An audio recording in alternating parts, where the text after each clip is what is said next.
focused on this moment, this time. What I control is what I do. But baby, I've been. That's what you do. You go take what belongs to you. Sitting on the counting dollars, we'll be counting stars. Beneath every goal we seek is the radiant light of a dream that shines in the eyes of a child and fuels the heart of a man. Welcome to the moment you promised yourself you'd reach. On to the next one. That's all I got to say. You know.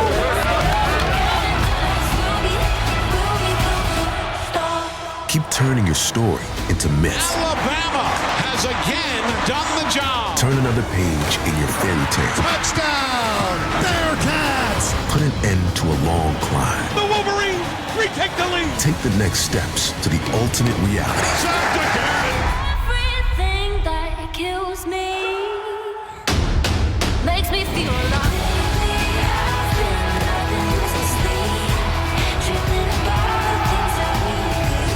They have been guided by the light of dreams.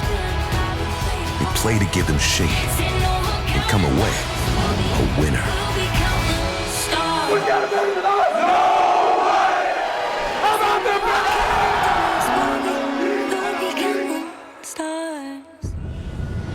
For now, the national championship trophy is still the stuff of dreams, but by day's end, for two teams, it will be clearly visible and nearly close enough to touch. And this college football playoff semifinal date begins in Arlington, Texas, at the Goodyear Cotton Bowl Classic. It's the number 4 seed, the undefeated Cincinnati Bearcats, taking on the top seed and the defending national champions, the Alabama Crimson Tide. Nobody knows what it's like to hoist that trophy better than Alabama coach Nick Saban, now 2 wins away from a record 8th national championship. His offense in the hands of the unflappable Heisman Trophy winning quarterback Bryce Young.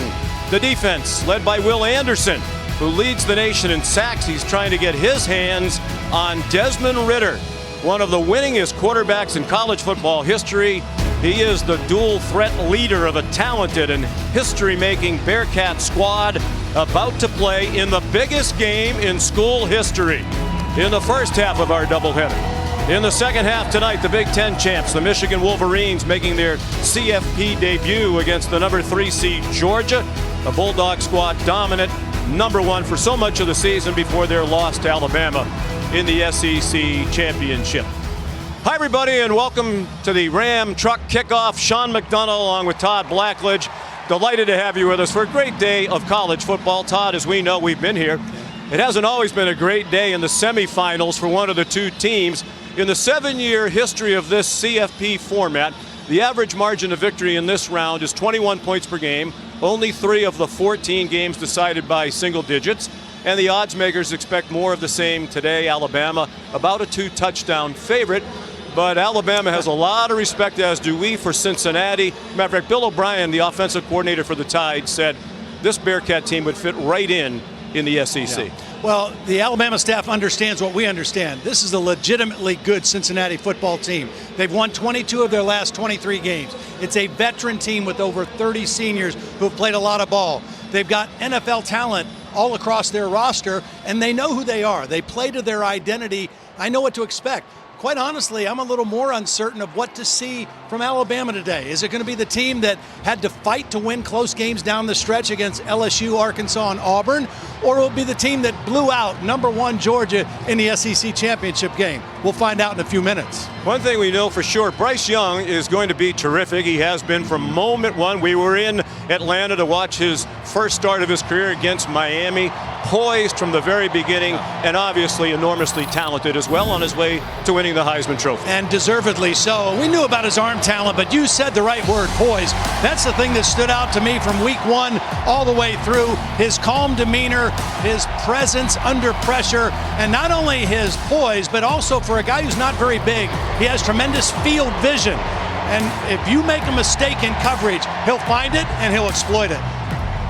One potential problem for him and for Alabama today, the absence of John Mechie, their leader in receptions with 96 on the year. He suffered a torn ACL in that SEC title win over Georgia. They do, however, still have Jamison Williams, and his information brought to you by Ram Trucks.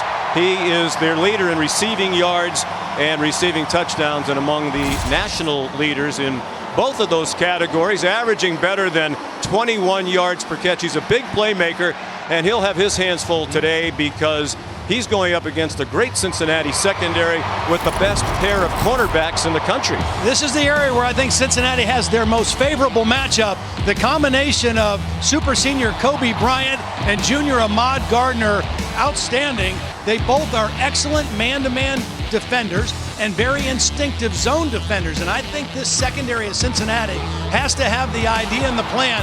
Let's limit Jamison Williams the best we can and force somebody else to beat us. Bearcats about to take the field, led by Luke Fickell, their head coach in his 5th season. What an amazing job he has done. With his magnificent quarterback, Desmond Ridder, alongside. Here comes Cincinnati at 13-0, the only undefeated team in the country. 13-0 for the first time in school history. And their 13-game winning streak, the longest active streak in major college football. You're watching the Ram Trucks kickoff, much more from Arlington right after this.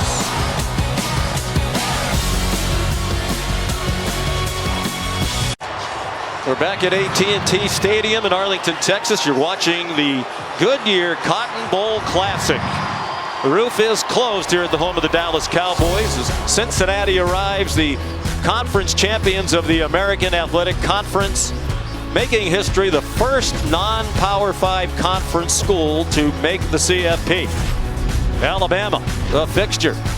7th time they've been here in 8 years. That's more than any other school. 5th time they're the #1 seed. They've won it in this format 3 times. 3 of the 6 national championships for Nick Saban at Alabama. He also won 1 at LSU.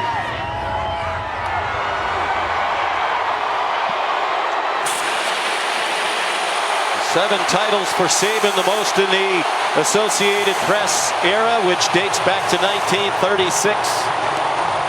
One more than fellow Bama legend Bear Bryant. Sellout crowd of more than 72,000 on hand as the captains make their way to midfield. 6th meeting all time between these two schools. Previous matchups mean nothing today. Obviously, they haven't played since 1990. Alabama won the previous 5.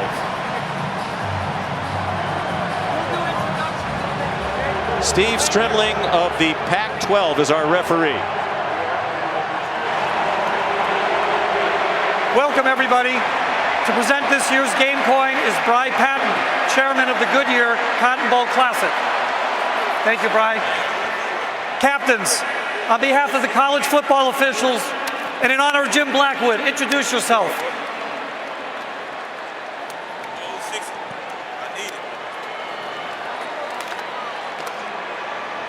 Captains, today's coin will have the university's insignia. C for Cincinnati, A for Alabama. I'll flip the coin. Whatever's facing up will win the toss and have their choice. We're good? Here we go. I got it, Steve. We'll find it. Cincinnati's won the toss, and your choice? Cincinnati defers. You want the football? Which way you want to kick? Put your backs there. Alabama, put your backs here. Alabama will receive. Hey, let's have a great game. Let's go to work. We're delighted to be joined today by Laura Rutledge. She's with Nick Saban. Thank you, Sean. Coach, obviously you're not going to fill the shoes of John Mechie, but who needs to step up offensively in his absence? Well, I think the whole team needs to play better. We got guys that are capable, whether it's Javon Baker, other players, Trayvon Holden. We got JoJo back. So, everybody's got to play better so the quarterback can play good, and I think that's the key to the game. Thanks, Coach. Now to Molly with Luke Fickell. Coach, you said to beat the champs, you have to attack and be aggressive. You're starting this game on defense. How do you attack Bryce Young early? Starts in the opening kickoff, man. We got to do a great job of containing them. We got to handle our emotions. This first quarter is really, really big for us. All right, thank you, Coach. Thank you. Fans on their feet in anticipation of the opening kickoff. This college football semifinal, a day anticipated for so long by so many of us, and it is finally here. A newcomer in Cincinnati, Michigan, a newcomer as well. Georgia will participate tonight for the second time in the 8-year history of the CFP, and Alabama, #1 seed. But this has the feel of a Final Four that's wide open. Yeah, I think so. I mean, obviously the two teams tonight are both outstanding participants. Both have a chance to go all the way. And Cincinnati, as we've already documented, they are better than most people around the country might understand or recognize. They've got a lot of veteran experience, and they're going to start on defense. And I think what Luke Fickell said is very important. Controlling their emotions early in the ball game and playing with discipline and poise. How excited are they to be here? And they have earned it. The Bearcats to kick off. Alex Bales will boot it away. Each team with dangerous return men. Even though he's one of the best receivers in the country, a likely top 10 NFL pick, they don't worry about injury on kickoff returns for Jamison Williams, the transfer from Ohio State. He is back for the Bales kickoff. A pair of touchdown returns against Southern Miss earlier in the year. Alabama's been here before, including last year when they won the national title, trying to go back-to-back. Many of their players played in the CFP last year. This is a new experience for Cincinnati. You would think a good start is important, particularly for the Bearcats. Good kick by Bales. It'll be a touchback. So here comes Bryce Young, the Heisman Trophy winner, 4th from Alabama since 2009, their first quarterback to win it. And he cemented his votes at the end of the year, led them back from 10 down late in the Iron Bowl against Auburn, a 97-yard drive, capped by that touchdown pass, and then against Georgia in the title game against a tremendous defense, championship game record, 421 passing yards. How about those numbers in his first year as a starter, second year in the program, 43 TD passes and only 4 interceptions. Brian Robinson is their leading running back on the left hip of Bryce Young. Robinson gets about 6. He's been banged up late in the year, a hamstring injury. He's battled sore ribs for much of the season. Curtis Brooks made the tackle for Cincinnati. Great nose man. Here's Robinson again. Down about a yard short of the first down, and it's Curtis Brooks again for UC. Cincinnati plays a very unique defensive structure. It's a 3-3 stack, and you would think you'd be able to run the football against them. They're pretty good against it, but Alabama coming out right now and trying to run the football right at them. An offensive line that struggled for much of the year. Obviously, they were terrific in that win against Georgia. 3 runs, and it looks like they're trying to set the tone early with the run game. Myjai Sanders made the tackle, and they're also going with tempo.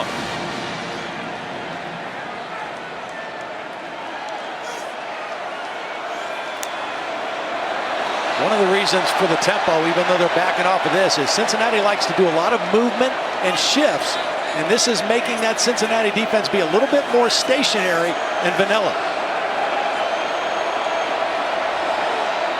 Jamison Williams, the interesting motion toward the backfield. Robinson, no signs of being hurt there. He lowered his head and powered forward. 50-year senior from Tuscaloosa, grew up about 10 miles from Bryant-Denny Stadium, not particularly highly recruited for much of his high school career, came on late and then waited a very long time. Started playing for them in 2017, didn't make his first start until this year in his 53rd career game. Waited behind some very talented running backs, Damian Harris, Najee Harris, among others. Young in trouble. Avoids the rush and then finally gets taken down, but he managed to get back near the line of scrimmage before he was taken to the turf by Joel DeBlanco, the linebacker and their leading tackler for the year. Cincinnati feels if they can confuse the pictures a little bit, Bryce Young will hold on to the ball longer than he wants to. He was able to get back to the line, but they got the play. They give it to Jamison Williams on 3rd and short.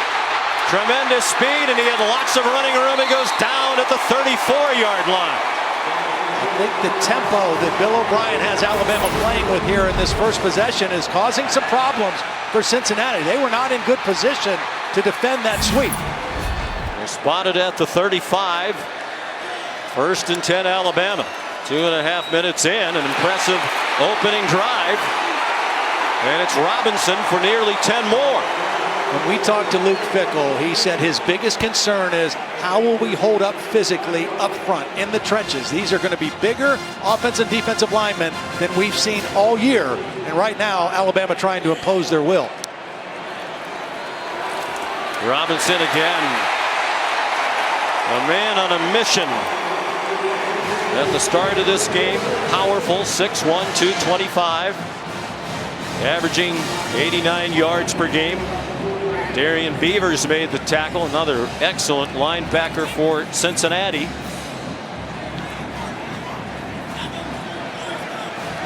Ninth play coming up. The first 8 have all been runs. Trey Sanders in at running back. And movement. Marcus Brown came across and dumped the center, Seth McLaughlin, and he's the big story. This is just his 2nd career start. Sophomore from Buford, Georgia. Here's Steve Strimling. Offside defense making contact. 5-yard penalty, remains 1st down. And McLaughlin played the second half of the Iron Bowl in place of Darian Dalcourt, the starting center, and then started against Jordan Davis, the nose tackle for Georgia, and did very, very well. So they're very confident in what he's been able to do in limited playing time. I talked to Doug Marone, their offensive line coach, last night. He said, I love Seth McLaughlin. I'm not worried about him. But the Cincinnati coaches, defensive coordinator Mike Tressel, they believe that's a matchup they have to win. Their great nose, Curtis Brooks, on the new center, McLaughlin. Trey Sanders, now their number 2 running back. He's down at the 10, just shy of the 1st down.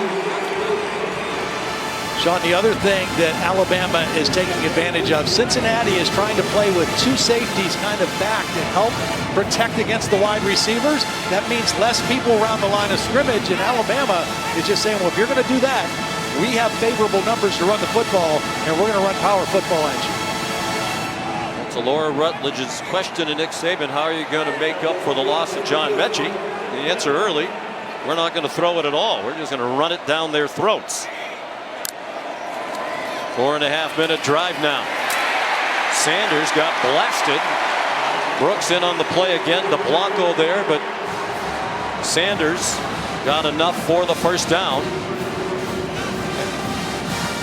John Mechie, key in so many ways, but both coaching staffs thought on 3rd down. Yeah, 3rd down and red zone is where he was mainly targeted. This is a great chance for a play action pass here with Robinson back in the game, and they've run it right down Cincinnati's throat on 1st down here.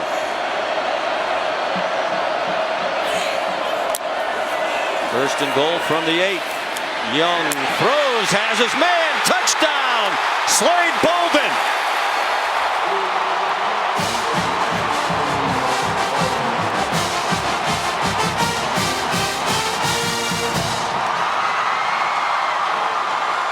Well, they have 3 receivers to the left, and what you're going to see is Jamison Williams draw 2 defenders to the back corner, and that left Slade Bolden open underneath. And Bryce Young, again, if you make a mistake, he's going to find the opening and get the ball to the right guy. And his 44th touchdown of the season now. And the 3rd for Slade Bolden. Extra point good off the foot of Will Reichert. 10 straight runs and finally a pass. Unbelievable. Perfect possession. Alabama gets on the board first, and John Mechie says, that's how we do it.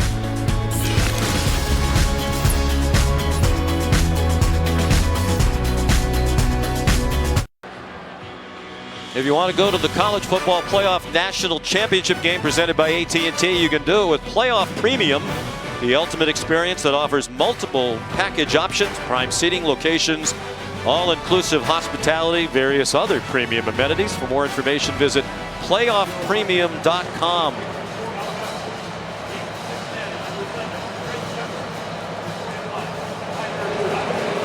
Trey Tucker back for the kickoff from Will Reichert. And Cincinnati's first possession will start at the 25, led by Desmond Ridder. What a career he's had. Not highly recruited out of Louisville, Kentucky. Cincinnati is only FBS offer. And he has started now 49 games. He has 43 wins. Only Kellen Moore and Colt McCoy have more in all of the history of major college football. And he's gone from recruited by almost nobody to a very likely first-round pick in the next NFL draft. His development over the last couple of years has been outstanding. His quarterback coach, Gino Guidugli, was also a great quarterback for the UC Bearcats. 6'4", 215. His first pass is to Jerome Ford, a transfer from Alabama. We'll try not to say that over and over and over again, but it is part of the story. Here's today's Chick-fil-A impact players. Ford and Alec Pierce is a guy they hope they can spring deep, Todd. Yeah, and they want to work him against Kool-Aid McKinstry, the freshman cornerback. But in order to throw the ball down the field, they have to account for Will Anderson, that other Chick-fil-A impact player, and he is an impactful guy. They have some concerns in their secondary with the Crimson Tide. Ford stacked up just short of the first down. The line to gain is the 35. Henry To'o, Phil Mathis there for Alabama, and now it's UC trying to go quickly. If you don't get enough numbers, they'll throw a quick screen over here. It looks like Alabama's adjusting. Yep, here they go. They sent it out wide. Michael Young has the first down. Transfer from Notre Dame. Stopped by Jalen Armour Davis, who did not play in the last two games due to injury. And he has returned here this afternoon. They are without Josh Jobe, a two-year starter at cornerback, who had foot surgery for turf toe after the loss to Georgia, and he's out for the year. This is the guy right here, Pierce, who is the guy that they like to throw the ball down the field to. He's excellent on contested catches down the field. Cincinnati wants to test some of those who will be playing in place of Jobe today. Quick pop straight up the middle. Jerome Ford. And the UC fans love the effort as he gets helped very close to the first down. Boy, what a great block by the right guard, Lawrence Mertz. Did a great job just clearing that area, and a powerful run for 9 yards on first down. Metz is a 6'9", 326-pounder. Started his career at tackle. He's more comfortable inside at guard, and he cleared the way on that one. He's from Germany. Legendary voice of the Bearcats, Dan Horde, calls him the German Giant.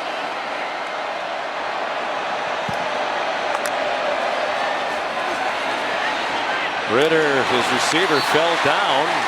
Jaden Thompson coming out of his break.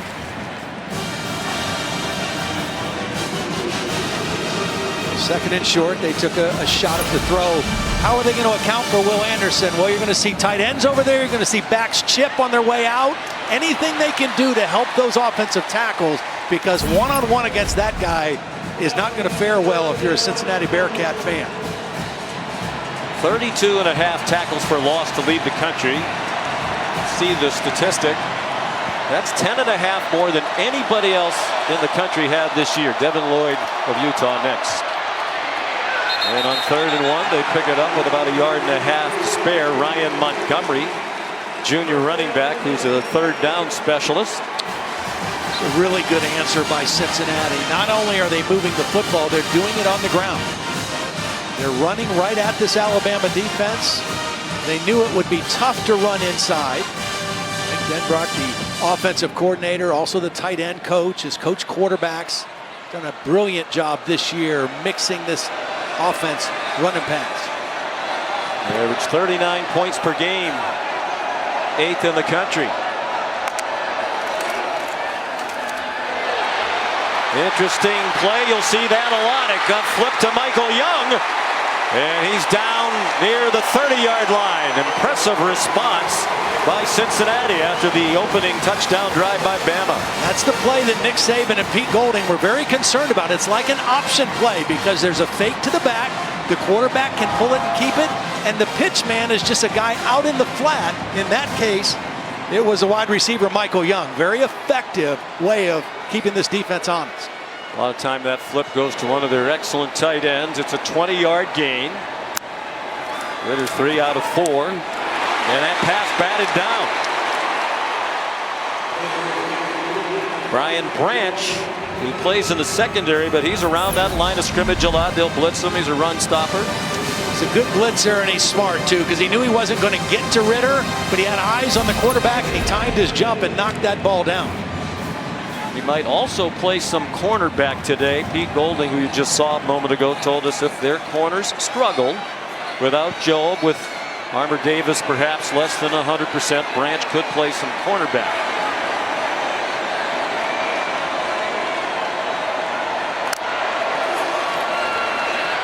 Ritter on target, and a nice run after the catch. Tyler Scott, a speedster. It was Jalen Armour Davis who missed the tackle, and Scott wound up all the way to the 9-yard line, a 22-yard pickup. Well, again, you wonder about Davis. Not only his health, his stamina, coming off a hip injury, he could not change directions there. And he was taken advantage of by Tyler Scott, the quick outside receiver. That's a big early story. Pete Golding said he's practiced, but if he can't run, if he can't cut, come out of breaks, covering receivers, then he won't play. Alabama. And he looked quite stiff-legged there. On the field. Timeout, Alabama. Defense trying to regroup. They lead 7-0.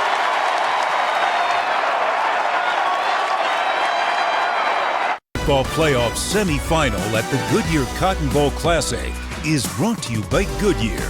Discover the possibilities. Goodyear, more driven.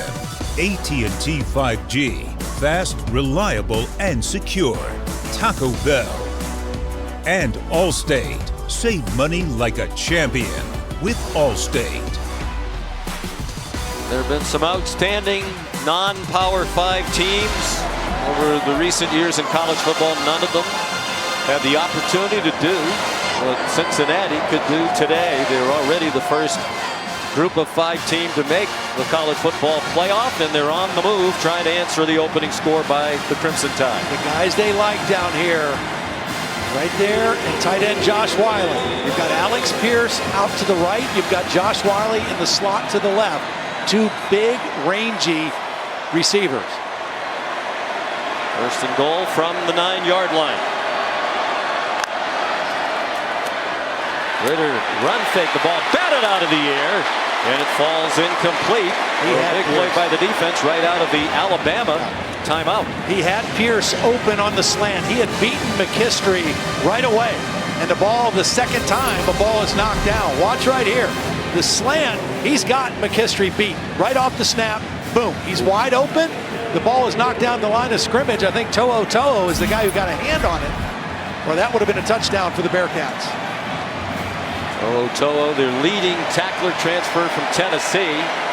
In his first year with the Tide, he's been terrific. All-conference performer. Second and goal. Throw high and off the hands of Alec Pierce. With Kool-Aid McKinstry again in coverage. Interestingly, first 2 plays inside the 10, they throw the football. That time Pierce goes high for it. Not able to come down. You have to expect a throw now on 3rd down. It looks like Alabama going to their dime defense, bringing 6 defensive backs in. And their 2 best pass rushers, Will Anderson and Dallas Turner, number 15, on either side of the formation here. 3rd and goal. Run fake, screen, and it won't go anywhere. Leonard Taylor, the tight end, dumped back at the 15-yard line by Daniel Wright. And there is a reason why Nick Saban has won all these titles. That timeout seemed to totally take away the momentum of Luke Fickell's Bearcats and give his defense a chance to regroup. And interestingly, they were hurt by the running game that entire drive. He calls timeout, and they don't run the ball again. Huge weakness for Cincinnati, the worst field goal kicking in the country this year. They've tried 3 different kickers. This was Cole Smith, who was their kicker in the first 6 games, then got injured. And it would be a boost if he could deliver, and he did from 33 yards. He was their starting place kicker last year. It was just 50% for his career and made field goals. Entertaining start. You're watching the Goodyear Cotton Bowl Classic.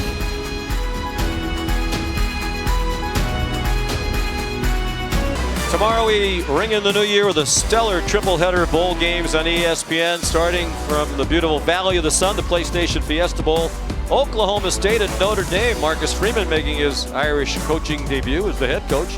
Then the Rose Bowl game presented by Capital One Venture X, Utah and Ohio State. And a nightcap, the All-State Sugar Bowl, Baylor and Ole Miss. Terrific year for those 2 programs. Each in the top 8 in the country. Each team scored on its opening possession.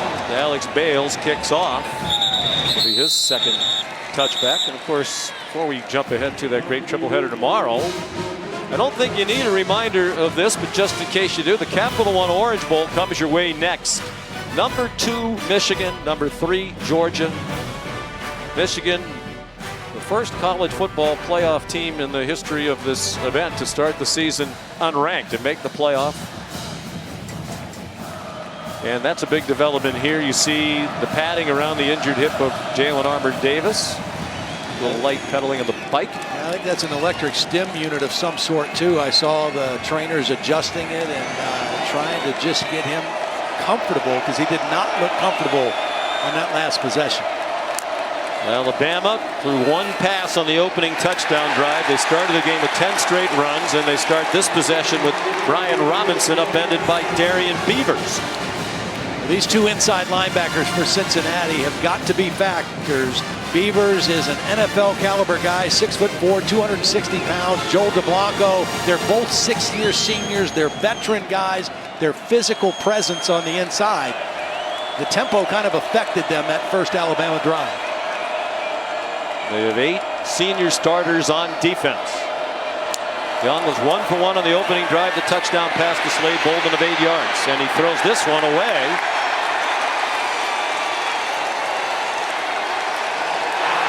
There is no intentional grounding. Number 81 was receiving the error. Cincinnati did a nice job changing the picture that time. As you see, Alabama 47 of their last 48. They've won. If you're a Cincinnati fan, the only good news, that lonely loss in that stretch was this year at A&M. Their only loss of the year. Mike Tressel coordinates the defense. First year back at Cincinnati after 14 years at Michigan State. His dad, Dick, a terrific college football coach. He's the nephew of Jim Tressel, the national title-winning coach at Ohio State, Youngstown State. I.J. Sanders came across. Was he drawn? Well, they're both pointing at each other. That's Chris Owens, the right tackle, and that's a handful too. We talk about Will Anderson. I.J. Sanders is an elite edge pass rusher himself. High NFL caliber guy. Defense offside. Number 21 was in the neutral zone, causing the offense to move. 5-yard penalty. 3rd down. There's Sanders right at the bottom of the screen. He's trying to time the snap count, and he does get off first. He crosses the neutral zone before Chris Owens gets out of his stance. And that changes the picture here. It was 3rd and 9, now it's 3rd and 4. A much different situation for Bryce Young. Doesn't have to hold the ball as long. They've been great on 3rd down all season. John Mechie, a big part of that, not here today. They're 2nd in the country on 3rd downs. Almost 54%. Coastal Carolina better. Young, man wide open. Slade Bolden again. stepping up in the absence of Mechie. First down out to the 47-yard line. 16 yards, 11 after the catch. Well, we asked who would step up if they took Jamison Williams away or limited him. So far, it's been Slade Bolden doing a nice job on the touchdown, and that time on third down, finding an opening against pressure defense. 3 wide receivers, the inside handoff, and a good bounce by Brian Robinson. First down into Bearcat territory inside the 40. This is a really good cut by Brian Robinson. Typically, Cincinnati does not lose leverage on the defense. Javon Hicks, the safety number 3, took some bad footwork inside and gave up the edge. Brian Robinson made him pay for it. Again, they had him 3rd and 9, and the offsides has kept this drive going. 16 yards on the last play. Some movement up front. They hit Young on the throw, and it's too high. Trying to get it to Ja'Cory Brooks, talented freshman out of Miami, another player who figures to be a target more often today. Good pressure, 4-man rush. Sanders is the guy that's going to get the hit after Bryce Young had to drift to his left to avoid pressure. Cincinnati has to affect Bryce Young. You affect the quarterback by getting pressure on him. You affect the quarterback by showing him one thing in pre-snap and doing something different when the ball is snapped.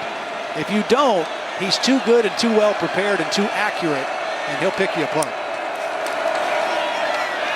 Young doesn't run by design often, flips it forward to Cameron Latu. So he definitely flipped it forward. The only question was he beyond the line of scrimmage? There is a flag down. If he's behind the line of scrimmage, it's okay to flip it forward. I think he was across the line. If he's across, then it's an illegal forward pass. The black line is the line of scrimmage. And yeah, it looks like he's across there. Right here. The passer was beyond the line of scrimmage, and when he threw the ball, it went forward. It's an illegal forward pass. The 5-yard penalty includes a loss of down. 3rd down. And Nick Saban wants an explanation, I think, Todd, because Latu didn't seem to be ready for him to flip it. Bryce Young held the ball for an extra split second. Let's bring in Matt Austin, our expert rules analyst. Matt, what do you think? Well, this play is reviewable. For the passer to be beyond the line, every bit of his body has to be beyond. If there's anything still in the neutral zone, the pass is legal. So his foot trailing, anything like that, makes it a legal pass. See there, he's trying to flip it to Latu a little sooner, wasn't looking. So by the standard that you just mentioned, Matt. But without a shot right down the line, it's going to be almost impossible to tell. They'll check it out in replay.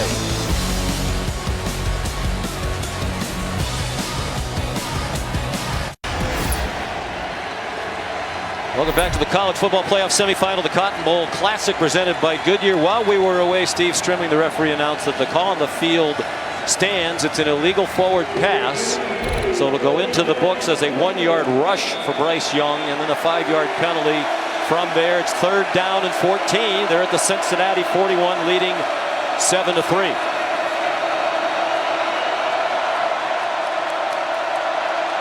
They're 3 for 3 on 3rd down, but the average yard to go, 2.3. Young zings one, and a diving catch, outstanding catch made by Jamison Williams on a ball behind him. But he's down about 2 yards short of the first down, close enough that it looks like they're going to go for it.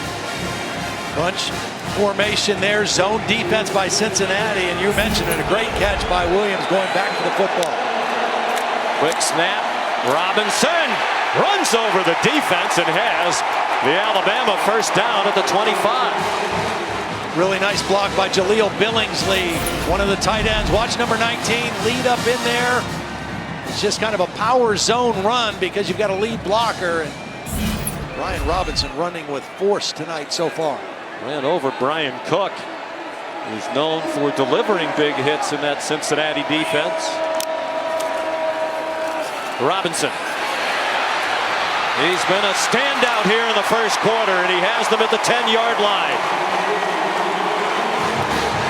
Evan Neal is the best offensive lineman. Number 73, the left tackle, just clears out that side, blocking on Jawan Briggs, the defensive end. Brian Robinson running free. Neal projected as a top 5 overall pick in the NFL draft by Mel Kiper and Todd McShay and many others. What a start for Robinson. They said he was fully healthy coming into today. Those 4 weeks off certainly helped. Not much there for him. Shoved out of bounds at the 9-yard line by Darian Beavers. The concerning thing for Cincinnati right now, and coordinator Mike Dressel, is they're running at will. And so we are playing with our backs to the wall, because Bryce Young, we know how good he is. We can't let them just run at will and let them go play action and throw when they want to. And right now, Alabama's got the upper hand because of their ability to run the football.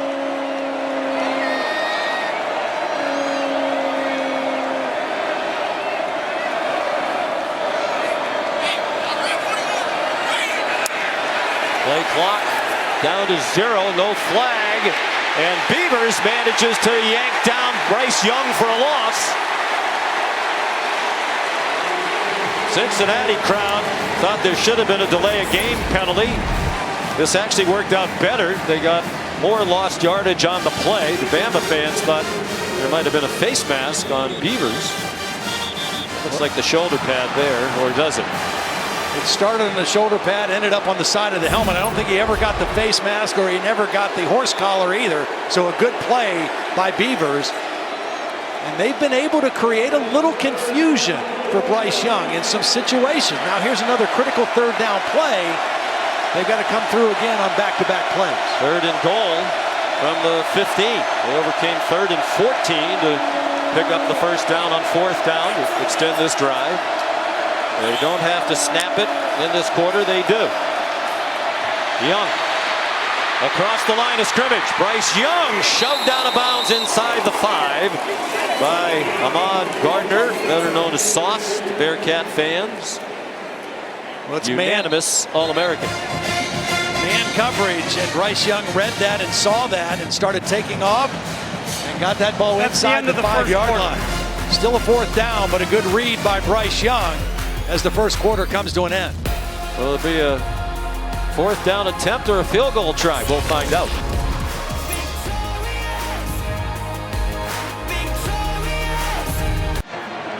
Welcome back to the College Football Playoff semifinal at the Goodyear Cotton Bowl Classic. Sean McDonough, Todd Blackledge, Molly McGrath, and Laura Rutledge. Nick Saban has his field goal team out here on 4th down and goal. And one advantage Alabama would certainly seem to have today, the reliability of the field goal kicking. Well, Cincinnati has kicked the field goal already. Will Reichard, one of the best in the country. This is a 20-yard try from just inside the right hash mark. Movement again along the line. And the whistles and flags stop the kick. Cincinnati comes after kicks. They've blocked 6. That's the national lead. 3 punts and 3 field goals. Well, this is offsides on Cincinnati, and it goes half the distance to the goal. Offense number 85. Never mind. 5-yard penalty, 4th down. Kendall Randolph, guilty of the false start. Yep, you can see it clearly. Little flinch. 2 guys moving for Cincinnati, but the flinch happened first. Should still be a formality for Reichard. And it is. 26-yard field goal. Alabama has scored on each of its 2 possessions. Lots of time-consuming drives in this game. Alabama has had the ball for 10 minutes and 5 seconds. Cincinnati had it for 4:59 on their field goal drive. Time now for the AT&T countdown to the CFP National Championship. And Alabama, by far the most experienced team of the 4 who've made it to the college football semifinals in year 8 of this format.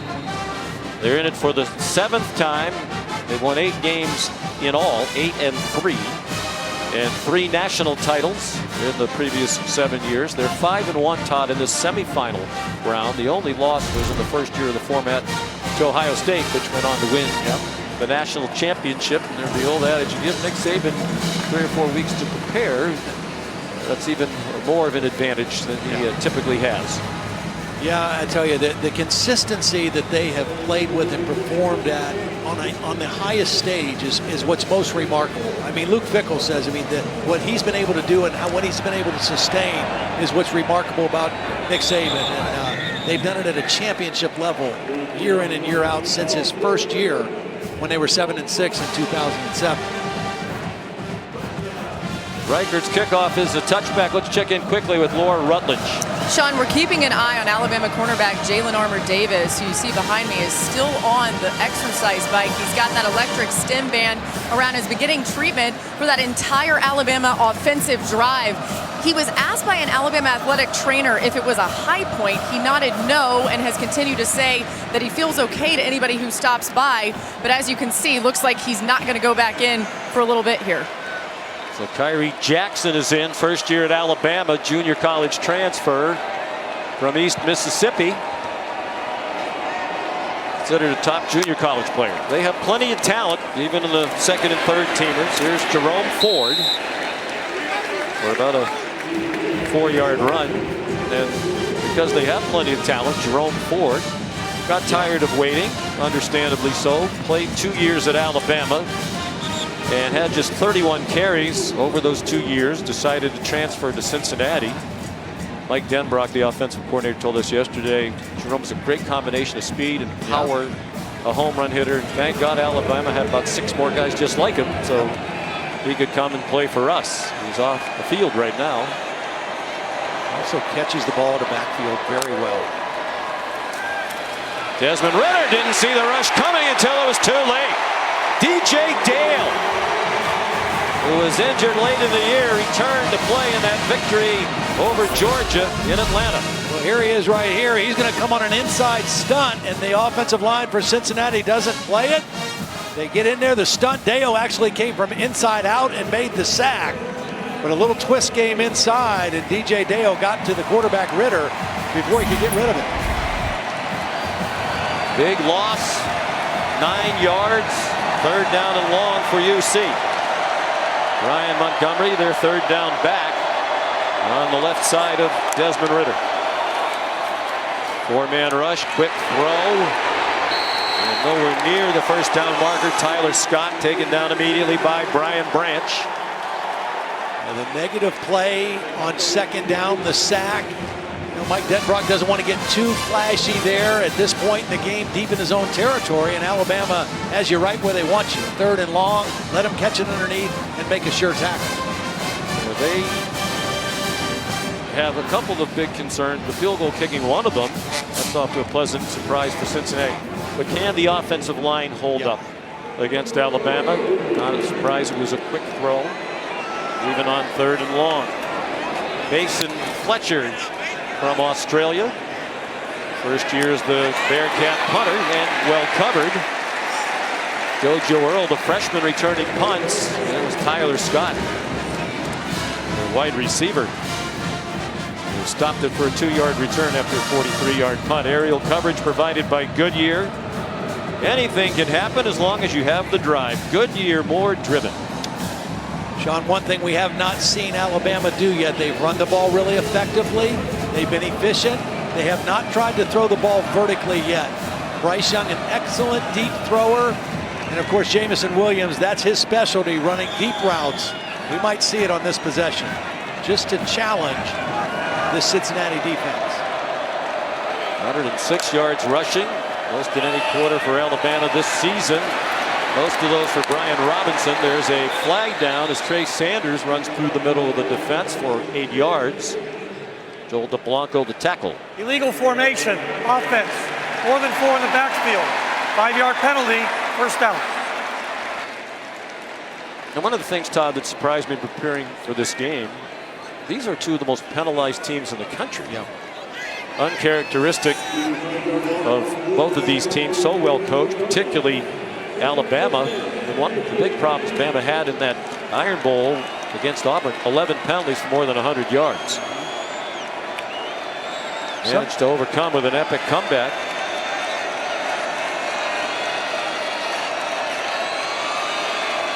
Each of these teams penalized more than 7 times per game.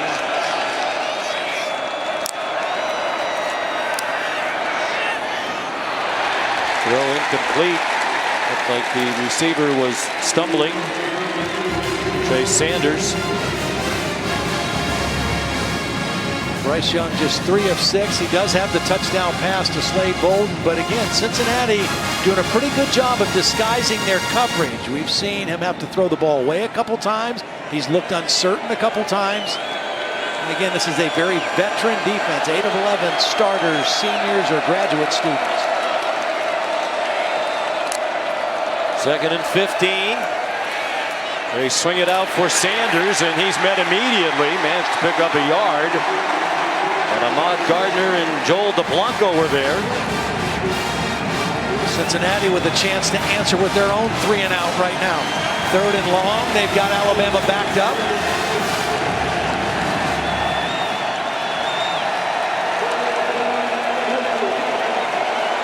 Expect a zone defense. This is a team that is excellent in zone coverage. Their linebackers understand zone concepts extremely well. They're showing pressure, and I expect them to drop out of it. Here's a blitz. Young in retreat. Flag down. Long throw incomplete. They brought pressure and they drew the hold. They forced the quarterback out of the pocket. 79. Penalties decline. Result of the play, 4th down. They brought pressure. Chris Owens was called for the hold. Bryce Young was confused and had to leave the pocket. And Cincinnati got the 3 and out. And there's a development along that offensive line. Emil Ekiyor is a 2nd-year starter, is out of the game. We're told he will not return with an upper body injury. So a true freshman, J.C. Latham, number 65, now in at right guard. James Burnip to punt. Ryan Montgomery back deep. Burnip also from Australia. Both of these schools have a punter who hails from the land down under. Fair catch, 42-yard punt. You're watching the Goodyear Cotton Bowl Classic.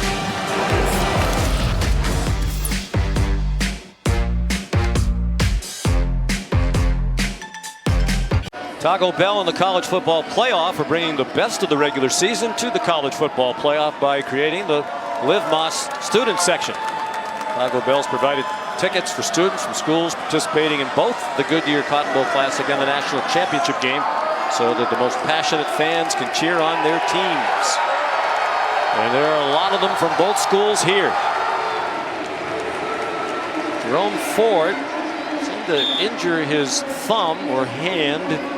Came off the field in the last possession. Kept flexing his fingers, making his fist with his right hand. He's out there to start this possession.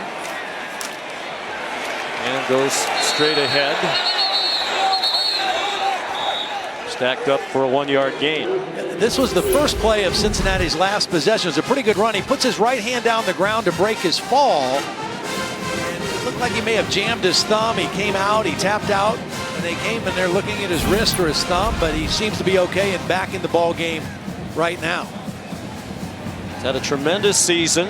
He was the most outstanding player in their conference championship win over a very good Houston team. He ran for 187 yards and 2 touchdowns, including a 79-yarder. Not very big, but powerful, not tall. He's 220 and put together. He can run with power up the middle, and he has the speed to go all the way. It was a good, strong 2nd down run, because now you have a 3rd down and manageable situation.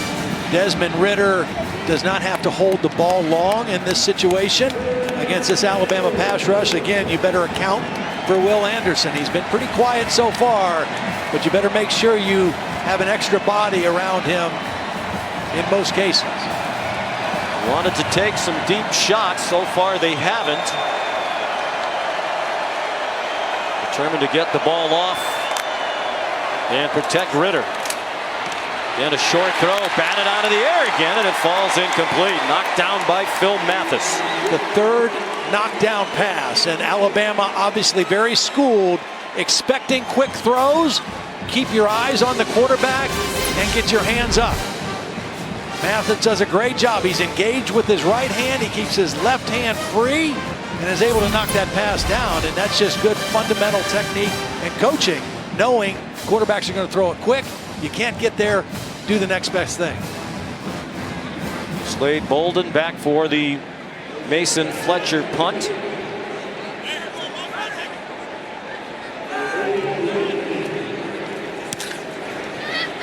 That's a bomb. Halfway back to his native Australia, and Bolden taken down immediately. Excellent coverage by Cincinnati. Led by Trey Tucker. 54-yard punt. -2 on the return.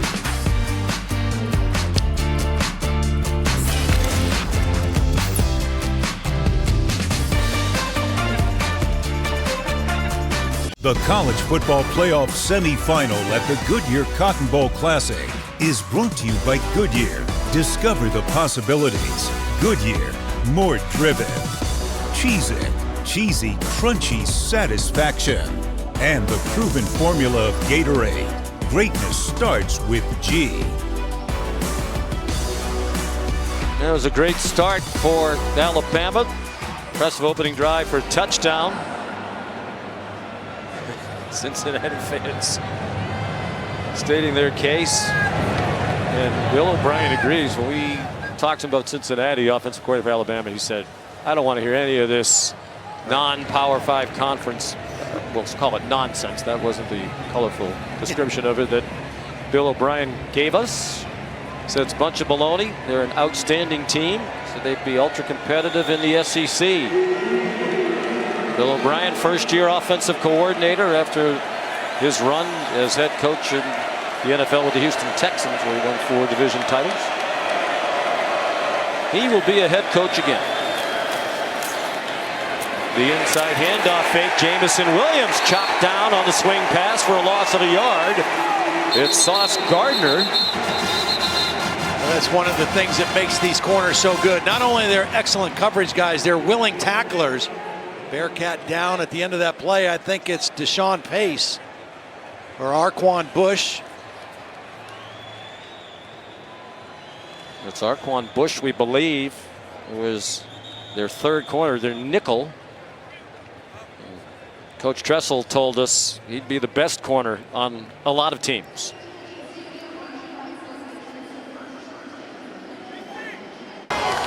Want more stats? Just ask Siri, who leads college football in receiving touchdowns. We know the answer to that. Jordan Addison from Pitt, Jared Stearns of Western Kentucky. Tied for the national lead. Jamison Williams right behind.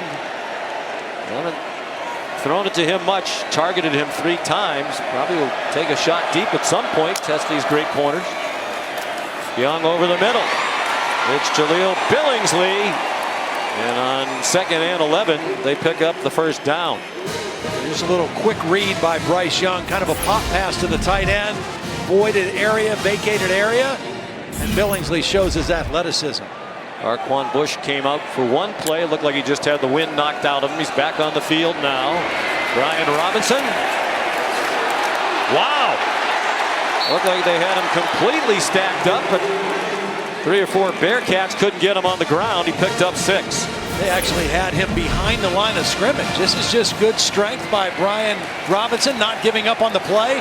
Some poor tackling by Cincinnati as well. He's up to 80 yards rushing. He finds some running room outside and has another first down to the 39-yard line. It was Bush, injured a moment ago, who made the stop. Part of what might be happening here a little bit is just fatigue. You know, neither one of these teams has played for a long time, and the time of possession heavily in favor right now of Alabama here in the first half.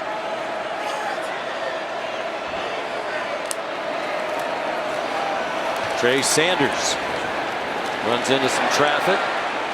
And they didn't get him down as quickly as they might have. Finally, Joel DeBlanco did. But it's a gain of 6 more. If you're Bill O'Brien, you're saying, okay, we're running the football well. We're controlling the clock, controlling the game.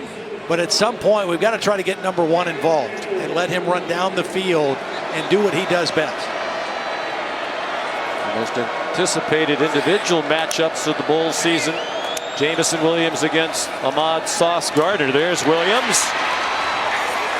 And another poor attempt at tackling by Cincinnati results in a big gain to the 29-yard line. Well, that's 3 or 4 plays in a row. I think they may bring this back and say his knee was down. But regardless, he's working on Kobe Bryant. Yeah, he's definitely down. The ruling on the field is the runner was not down. The previous play is under review. Kobe Bryant with the tackle, the Jim Thorpe Award winner as the best defensive back in the country. I don't think anybody on either side doubts that play is coming back, but they'll get a breather.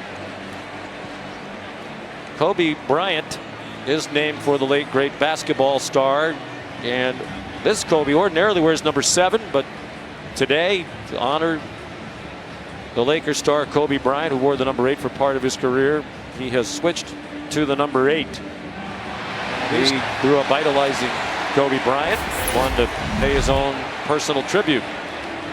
Really embraced the late Kobe Bryant's Mamba mentality of competing and bringing your best every day. And again, these 2 corners, clearly this play is going to come back. It's still a first down, but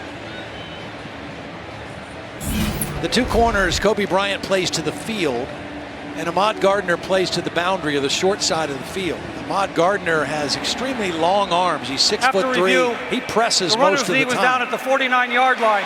He made the line to gain. It's 1st and 10. But it's as good a tandem as you're going to find. And then the guy who was shaken up on this possession, as you mentioned, Arquan Bush, the 3rd corner or the nickel back, could be a starting corner on most teams.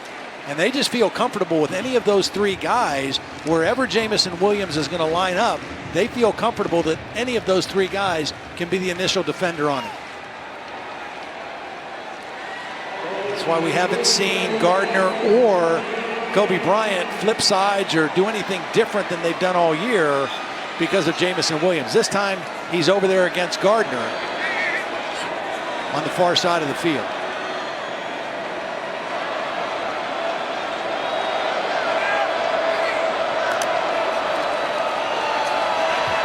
Brian Robinson. You don't need to throw it deep to Jamison Williams if you can continue to run the ball like this. That's almost 10 more. He's down at the Bearcat 40.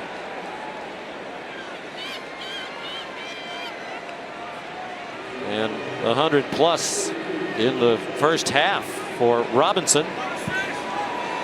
Again, if you have to try to keep these safeties back here for the pass game, that's only 6 guys in the box. And Alabama says, if you're only going to put 6 there, we can run the football.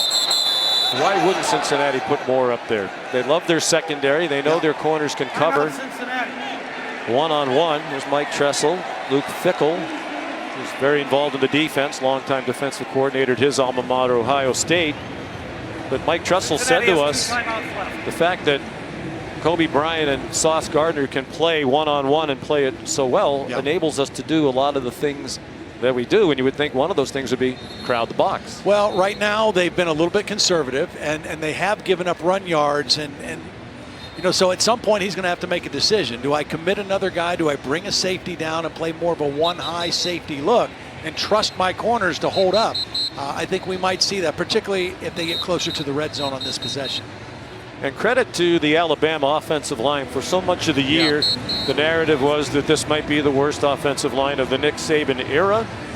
But boy, have they done the job down the stretch, particularly in that championship game against the Georgia defense. A lot of people are saying it might be the best of all time in college football. There's Doug Marrone, the line coach. In that Auburn game that they barely won, Bryce Young was sacked 7 times. Auburn had 11 tackles for loss. And you know that hurt the pride of this Alabama offensive line, and they've been a different looking group since then. They've lost their starters, one of the very few returning starters in Ekiyor, the right guard. Ja'Cory Brooks, another good first down play. These are just all little short play action throws off the run game. You have to respect the run fake because Alabama has run it so well.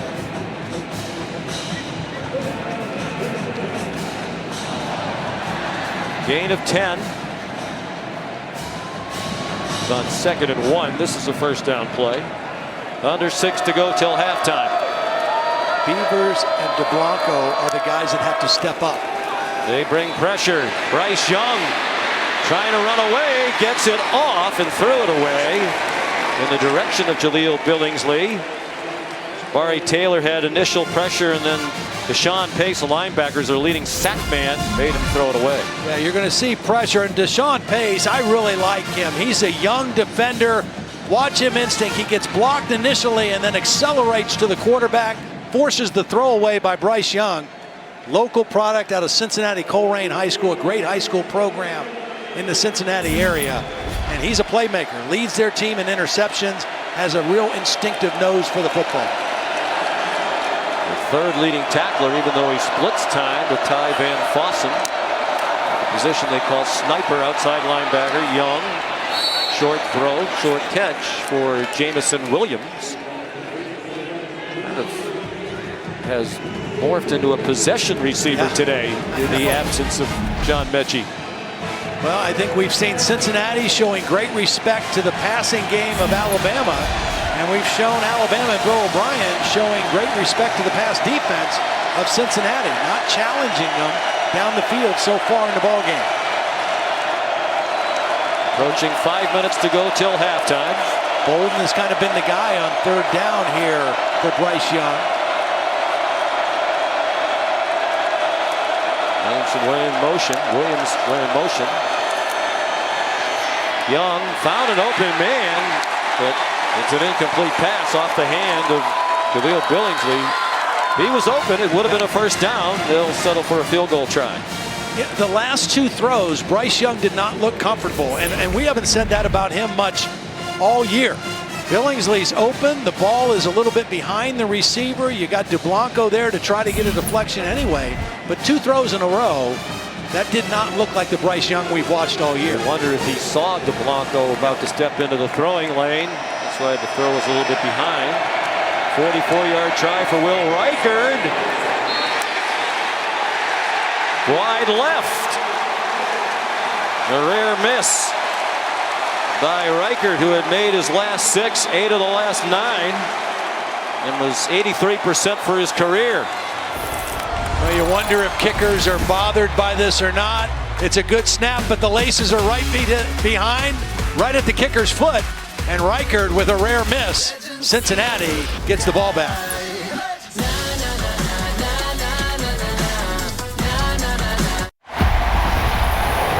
This season, along with their contributions to universities' general scholarship funds, for every field goal and extra point made, Allstate will also donate to the American Red Cross to help with disaster relief efforts. Thank you, Allstate. John, Cincinnati's got to go at these corners again. Right now, Alabama's down to their number 3 and number 4 corner in the ball game. They're both talented guys. You got to challenge them. And it looks like Ritter wants to deep, can't find anybody open. Throws, and it is incomplete. Cincinnati sideline wanted a flag. Tyler Scott, the intended receiver, and it's one of those inexperienced corners who's in the game. Kyrie Jackson made only 2 tackles all year in coverage. Tyler Scott tried to make the catch, get 1 foot down, but couldn't hold on to the football. Alabama did a nice job also of running the linebacker Christian Harris at Desmond Ritter. You say, well, why didn't Ritter run the ball on that play? Because the linebacker was spying him and had a beat on him. That's why Ritter had to throw the football. Fake to Jerome Ford. Ritter on target. There's Alec Pierce, their leading receiver. Here's Molly McGrath. Well, before this drive, Desmond Ridder gave an impassioned speech to his offensive line. He said, you need to play with more physicality, and I need you to dig deep. And then he hit his chest where his heart is and said, I need you guys to play from here. I will do everything that I can. I will be better for you, but I need you guys to be better for me. He gave them that same speech about 2 weeks ago when he took the entire offensive line to a steak dinner. Famous Jeff Ruby Steakhouse in Cincinnati. Just a reminder. That was a big concern for the coaching staff. Can the offensive line hold up? Give them a chance to throw the ball particularly deep. Ridder over the middle and incomplete. Alabama brought some pressure. They made it a very cloudy picture for Ridder. They brought the safety blitz. Here's Christian Harris, the inside linebacker, coming on the pressure. The ball is thrown over the head of the intended receiver. Another big third down stop for this Alabama defense. As much as anything here at the end of the half, Cincinnati needed to protect the football, possess the football to let their defense rest a little bit. When you see a fatigued defense, that's when you see missed tackles. Mason Fletcher's last punt went 54 yards, longest of his career. Another towering end-over-end kick. JoJo Earl muffs the punt! And the freshman tries to get back on it. I think Ja'Cory Brooks recovered it for Alabama. JoJo Earl dropped it, tried to pick it up, and dropped it again. And now there are flags as they try to figure out the bottom of the pile.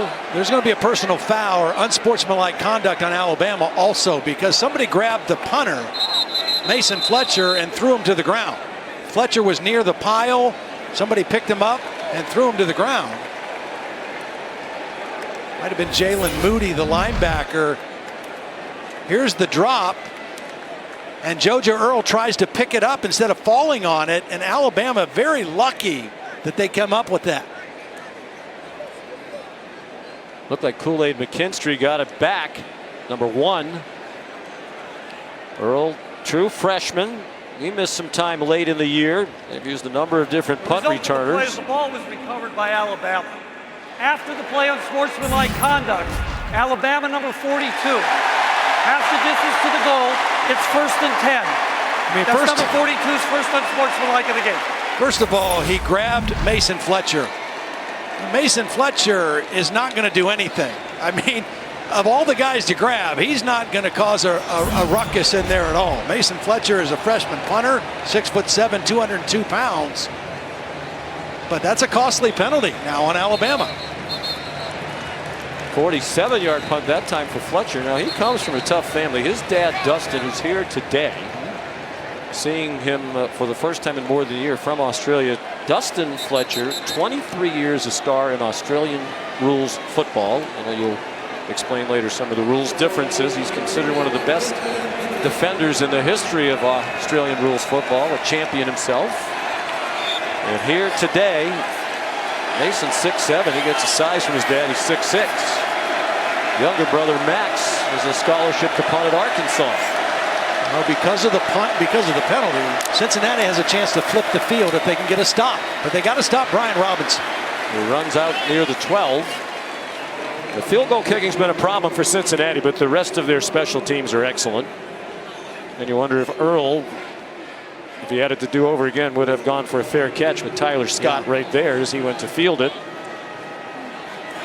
Right now, Doug Marrone, the offensive line coach, has to be thrilled with the way Seth McLaughlin's played at center, because Curtis Brooks, number 92, has had a pretty quiet night so far at the nose tackle. Young under duress, forced to throw it away. They have got him uncomfortable. And we saw Auburn do this. The only team that I saw make Bryce Young uncomfortable for stretches of the game was Auburn in the Iron Bowl. And right now, Cincinnati, Myjai Sanders with the pressure, and brings up a critical third down right now for both teams. Darian Beaver's also there. Sanders' numbers are down this year in terms of sacks, but the coaches say that's because he gets so much attention, double teams. It paves the way for others to excel. 3rd down and 4. Just more than 3 minutes to go in the half. Alabama leading 10-3.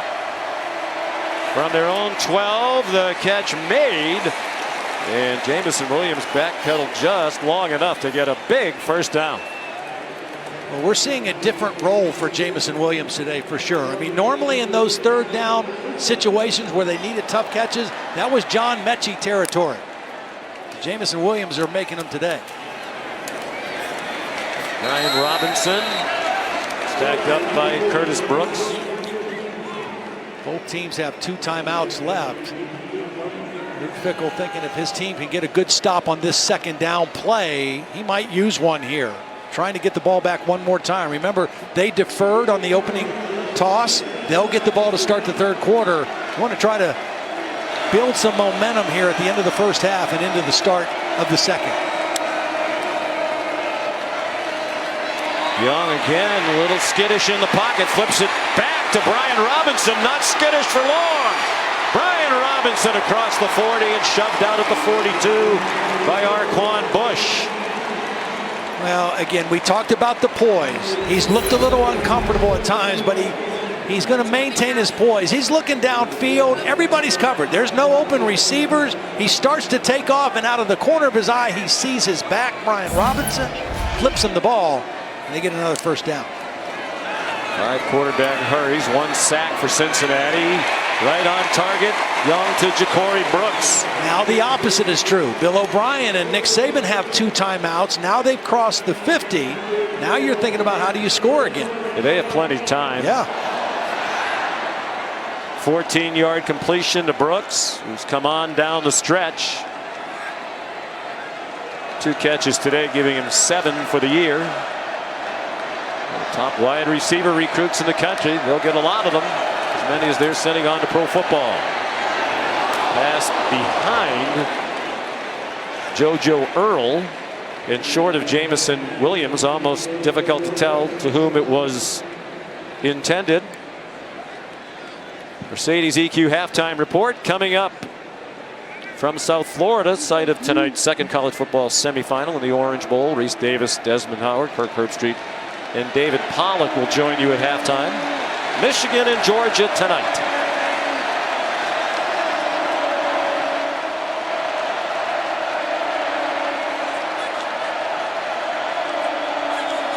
Williams lined up on Kobe Bryant to the wide side of the field down here at the bottom.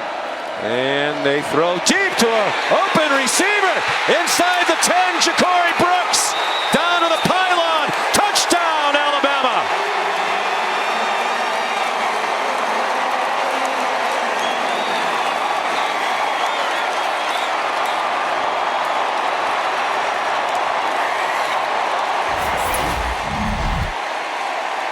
Let's make sure it was a touchdown. We'll take a close look in replay. It's the AT&T 5G pylon camera. Brian Cook desperately trying to force him out before the end zone. And it's a touchdown. Now that was a beautiful read. He found the matchup against Arquan Bush. Bush tried to reroute Ja'Cory Brooks and then lost him. Will Reichert the extra point. Saw Bryce Young's parents, Craig and Julie. What a wonderful ride it has been for them. And what an impressive young man their son is on and off the field. Now here's what Bryce Young saw. He saw Ja'Cory Brooks running from the slot outside. Now watch Arquan Bush try to reroute him with the hit. And when he did that, Brooks didn't lose his stride, and he ran by Arquan Bush. And again, if you make a mistake in coverage, Bryce Young's going to find it. He had looked a little uncomfortable. That time he was poised, he was protected, and he made a beautiful read and throw to Ja'Cory Brooks. 2 touchdown passes for Young today, 45 for the season, second most in a single season in SEC history. Only Joe Burrow has thrown more, and he threw 60 2 seasons ago on LSU's way to the national championship after Burrow won the Heisman Trophy. Bryce Young, as you know, Todd, could be the 3rd straight Heisman Trophy winner to win the national title. His teammate Devontae Smith did that last year.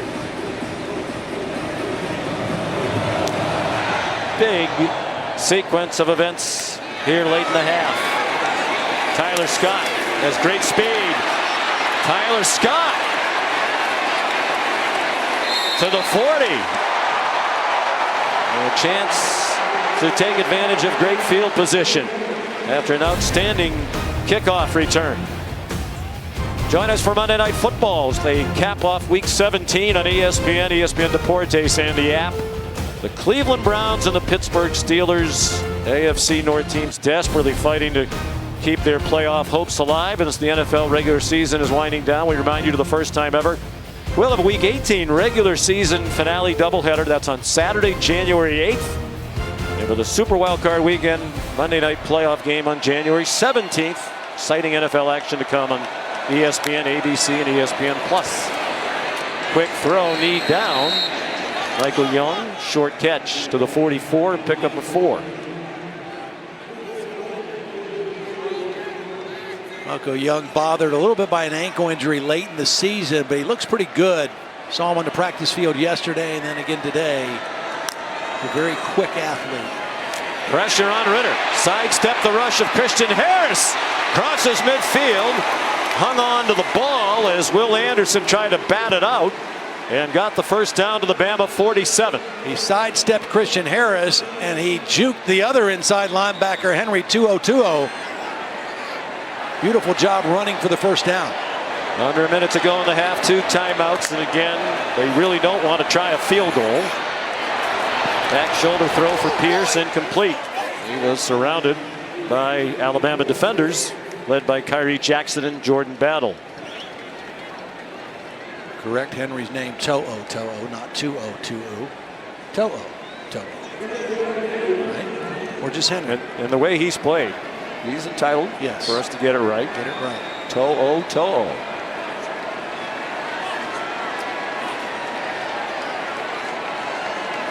From the Alabama 47 with 47 seconds to go in the half. Bama leading by 14. They pick up Anderson well. The throw too high. Intended for Leonard Taylor. Excellent tight end.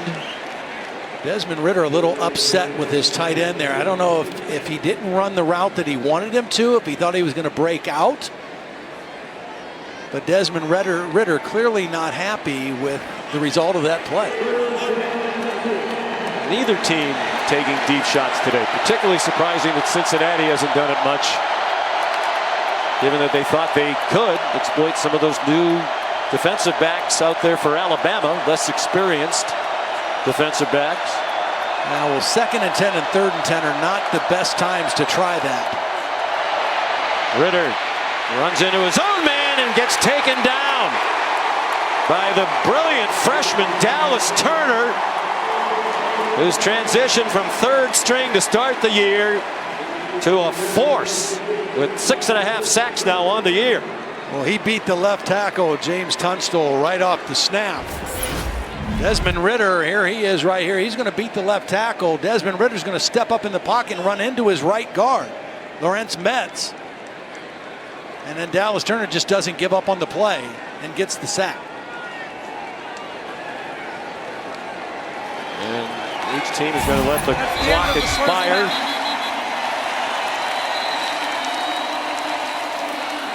And Alabama, on the strength of 172 yards rushing and 302 yards total, to 81 for Cincinnati. Now the officials, I believe Cincinnati called a timeout, and I think the idea here, Todd, is now you take a shot, throw a Hail Mary. Yep.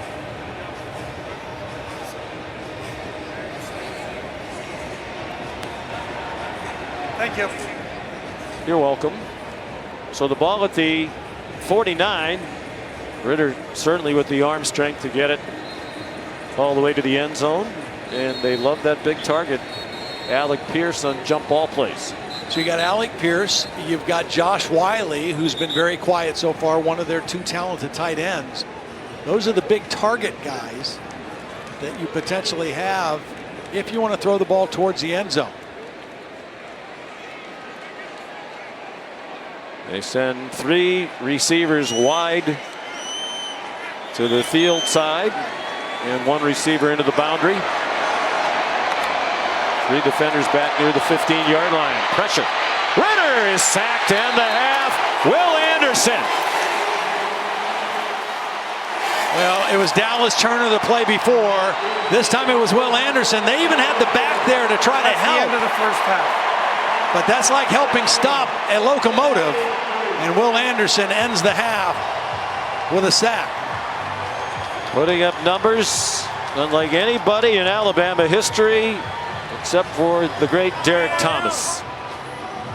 National Defensive Player of the Year, Will Anderson. And here is Laura Rutledge. Coach, how would you describe the way that the half ended there for your defense? That was great. I mean, we did a great job in 2 minutes. You know, Bryce made a good play to the back, so we got field position and scored, which was important. And the defense did a good job in 2 minutes to get him stopped, so that's great. All right, thank you, Coach. I think. Let's go to Molly with Luke Fickell. Coach, what will it take to come back from this deficit? I mean, we gotta do a better job getting off the field and defensively, especially on third down and stopping a run. And our offense just got to get back like they were the first drive there. We got to move the ball around. We got to take some shots. We're gonna have to battle. Thank you, Coach. Our score at halftime is Alabama 17 and Cincinnati 3. We'll send you to the studio for the Mercedes EQ halftime report after these messages.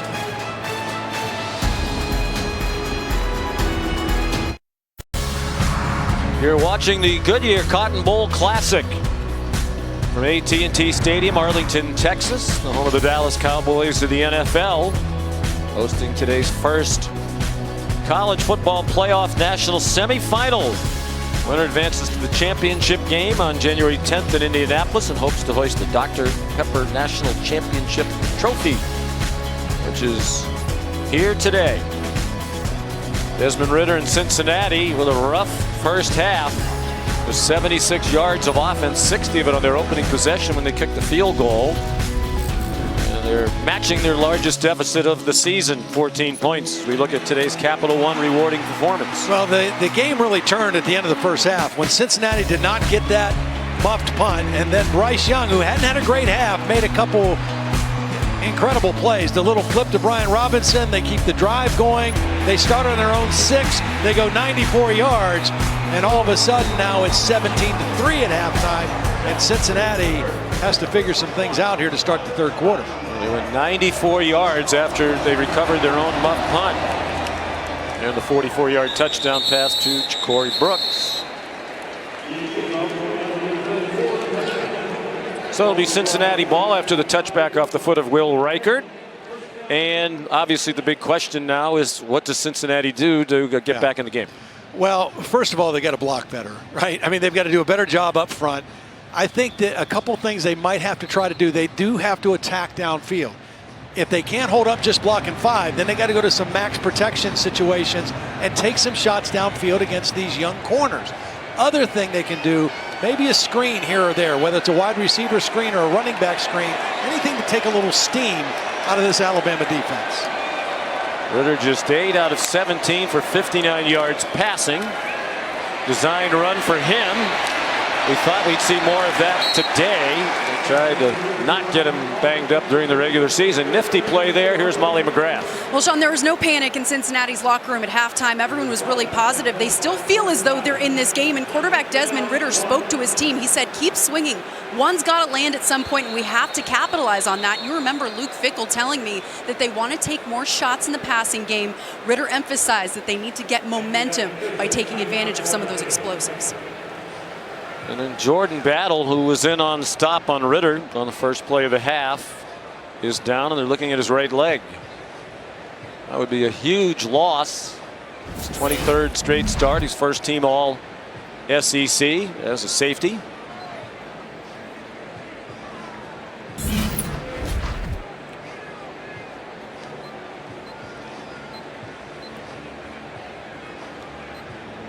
He's been a part of the Alabama defense. He's had an excellent day. Well, they've been all over Ritter. Yeah, they've done a great job of reading his eyes. They expected Cincinnati to try to throw quick, and they've done a great job of just keeping eyes on him and timing jump and getting hands on the football. It happened 3 times in the first half. Really good, sound, fundamental discipline rushing with discipline, knowing that if you rush him out of control, he's got the ability to run and make plays. Battle limps off. He's 76 yards for Cincinnati, the fewest in any half by any team in a college football playoff game. This is year 8 of the CFP. Cincinnati had 3 and outs in a row and then ran 6 plays before the half expired. Really finished with a thud. On second and very short, Jerome Ford got the first down. And as far as taking shots down the field, not only do you have to protect, you have to do it in the right situations. I think early downs off a play action when the defensive Alabama is expecting either run or pass, those are the times to take the shots downfield. You can't wait until you're behind the chains or you're 3rd and long. Ritter averaged 245 passing yards per game. He's on target there for about a 9-yard gain. Tyler Scott, sophomore from Norton, Ohio. One of the things this staff under Luke Fickell has done is do a much better job in recruiting the state of Ohio. He calls it the state of Cincinnati, about a 50-yard radius around the Queen City, where there are a lot of really good players. A lot of good football players. Luke, an Ohio guy himself, played his collegiate ball at Ohio State, so he gets it. And relationships with those Ohio high school coaches is critical to Luke Fickell and his staff. Another 2nd and 1. They throw it this time out wide. Juggling catch made by Scott. Brian Branch in coverage. And Cincinnati on the move to start the half to Alabama territory at the 48. Yeah, a couple nice completions by Desmond Ritter, followed by the nice quarterback design run on the first down play of the drive. I would think, Todd, they'll run Ritter by design more. Show the graphic, the start of the telecast, the only quarterback in the country with 10,000 plus passing yards and 2,000 rushing yards career. But most of those rushing yards were in prior seasons. Little rhythm now as he finds Alec Pierce for a 12-yard gain and another Bearcat first down. Well, part of the reason he's in rhythm is that front 5 is doing a better job. I mean, they're doing a nice job of protecting for Desmond Ritter. He's not holding on to the ball long. These are nice intermediate routes, but a nice drive so far for the Bearcats coming out of the locker room. And another number of all-conference performers up front. Well, they knew this was a step up in terms of size and strength and speed, physicality along the lines. Jerome Ford, powerful run. He gets 9. And Luke Fickell told us that a benefit, Todd, of playing Georgia last year in the Chick-fil-A Peach Bowl was they knew what this was going to be like from a physicality standpoint in the trenches today. It's body types. The body types that you see from Alabama on the offense and defensive lines or from Georgia, you don't see in the American Athletic Conference. You don't see it week in and week out, but they did see it when they played Georgia in the bowl game. And a lot of these players remember that. Only helps them to keep getting 9 on first down. Here's a quarterback draw. And a first down inside the 25-yard line. So that's a different kind of quarterback run. Cincinnati has not been a quarterback counter or quarterback power type team. That time, Mike Denbrock said, we've got to get him more involved. A designed quarterback run. That's 2 now on this opening possession of the 3rd quarter. And nice momentum for the Bearcats.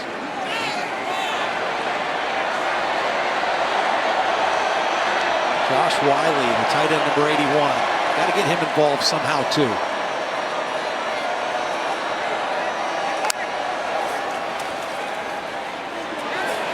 Out wide, Jerome Ford to the 19-yard line. Ritter likely to be a first-round pick. You wouldn't have bet on that when he was in high school. That was his ranking. Among all recruits in the class of 2017 out of St. Xavier in Louisville. He was the 1657th ranked player, 2-star recruit. Bryce Young, number 5, and most in 2020 had him as the top dual threat quarterback in the country. But they're both out here playing for the same thing. Nothing doing there for Ford. Christian Harris tripped him up. It's interesting. Desmond Ritter, when he was recruited at Cincinnati, the offensive coordinator at that time, Zach Taylor, who was the now the head coach of the Cincinnati Bengals. That's who recruited him. That's who offered him his scholarship. And, he has blossomed. Again, Gino Guidugli was a former quarterback himself, has been his quarterback coach the last couple of years, and has done a great job developing Desmond Ridder into a complete quarterback. Yeah, the big brother, little brother relationship. Gino Guidugli, one of the great quarterbacks at UC. In their Hall of Fame and the Ring of Honor at Nippert Stadium. Ridder going for the end zone. Incomplete. Trying to throw it to the back pylon for Michael Young. Jordan Battle, who limped off not long ago, had the coverage. This ball was way overthrown by Desmond Ridder. Had that ball been thrown close to the receiver, Battle had his hands on the receiver, but there was no call. I don't think because the ball was anywhere near being caught. Alabama's been called for pass interference on defense 17 times this year. That is tied with Pitt for the most in the country. And none today. So here's Cole Smith. Hadn't kicked a field goal since mid-October, and he's 2 for 2 today. Senior from Middletown, Ohio. Among those in the sellout crowd, the affectionate Patrick Mahomes, the Kansas City Chiefs, his teammate Travis Kelce right behind him, one of the all-time great players in Cincinnati history and a huge Bearcat fan. Aerial coverage provided by Goodyear, making the plays that move you forward. Goodyear, more driven. Roof closed here at AT&T Stadium. It's very pleasant, 72 degrees outside, but there is some rain in the area, the chance of some storms.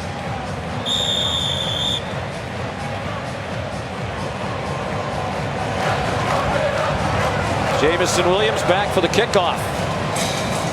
Cincinnati with a field goal on its first possession. The second half, that's what they did with their first possession of the first half. Still down 17-6. As Alex Bales kicks off. Williams is going to try it, and he got blasted at the 15-yard line.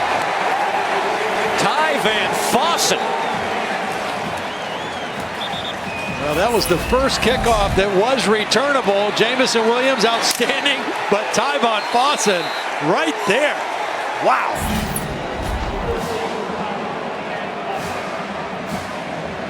They'll stay in for defense on the first play of this Alabama possession. The Tide controlled the first half. 302 yards of total offense, 172 of that on the ground. Held the ball for 18.5 minutes. Bryce Young, 12 for 20 for 130 and 2 touchdowns.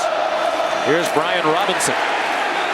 Cut it back for 2, chopped down by Brian Cook. Here's Laura Rutledge. Sean, one of the best resources for Bryce Young this season has been former Alabama quarterback Mac Jones. They text or talk on the phone multiple times a week, even about football or maybe just about approaches in games and championship hunts. Something Mac Jones knows well, Sean. He gave it here to Brian Robinson. What a game he's having.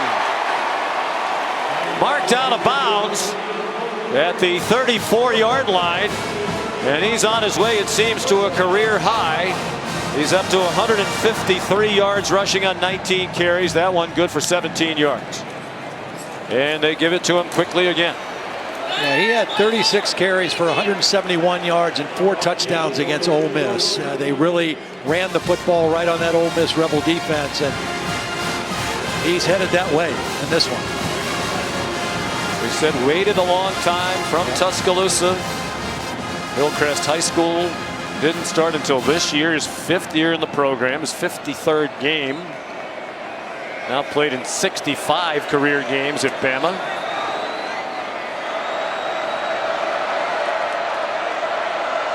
Having his most impactful career performance here today, Trey Sanders stepped in for him. Short gain there. Here comes the 3rd down.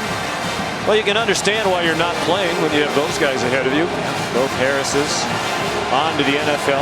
And there were others. Jerome Ford didn't want to wait it out behind those guys at Alabama, transferred to Cincinnati. Robinson said he thought just about every year of transferring out. He's glad he stayed.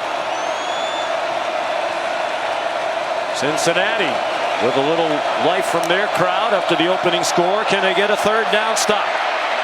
Young, so cool, but running out of room and is taken out of bounds by Wilson Huber, who comes in on third downs. Senior from Indianapolis with a big play. Well, this is good pursuit by Huber. I.J. Sanders kind of forced the action. Watch Sanders rushing to the right. He forces Bryce Young to leave the pocket. Huber pursues, and good coverage downfield. Bryce Young doesn't want to force the football, ends up taking the loss, and Cincinnati gets the takeaway. There's James Burnham to punt. Ryan Montgomery back for it. He hasn't had a punt block this year since he's blocked 3. Good kick. But room for Montgomery on the catch inside the 20. And he's swung out of bounds by DeMoy Kennedy. They want a horse collar on the Cincinnati sideline. No flags down. 46-yard punt, 12-yard return. You're watching the Goodyear Cotton Bowl Classic from Arlington, Texas.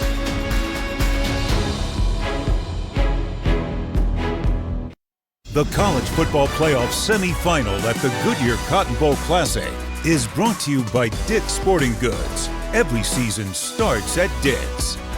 Ford, built for America. And Taco Bell. Star receiver Jamison Williams took a big hit, Laura Rutledge, on that kickoff return. Yeah, we are told by Alabama that Jamison Williams has a shoulder injury and he is questionable to return. He's in this medical tent right behind me here and has not come out ever since that hit. After the hit, he ran straight to the tent. And like I said, it's been in there ever since. We'll keep you updated. Wow. So no John Mechie, their leading receiver in terms of number of possessions, coming in with 96. Jamison Williams, considered a likely top 10 draft pick, now unavailable to Nick Saban. One of the nation's leaders in receiving yards and receiving touchdowns. All of his catches today were short. 5 catches for just 25 yards. Can Cincinnati keep the momentum going? That doesn't help. A drop on first down, thrown right into the lap of Tyler Scott. Here's Molly McGrath. Cincinnati sideline is very aware of Jamison Williams' injury. Kobe Bryant was walking up and down saying, he's injured, he's injured. This is our opportunity. We need to keep dominating. Well, they need to make catches like that, Sean. You know, 2nd and 10 against Alabama's defense is very difficult. You've got a good play on first down, a good pass. You had momentum on your last drive, but you got to make those plays. And you have to try to challenge these young corners.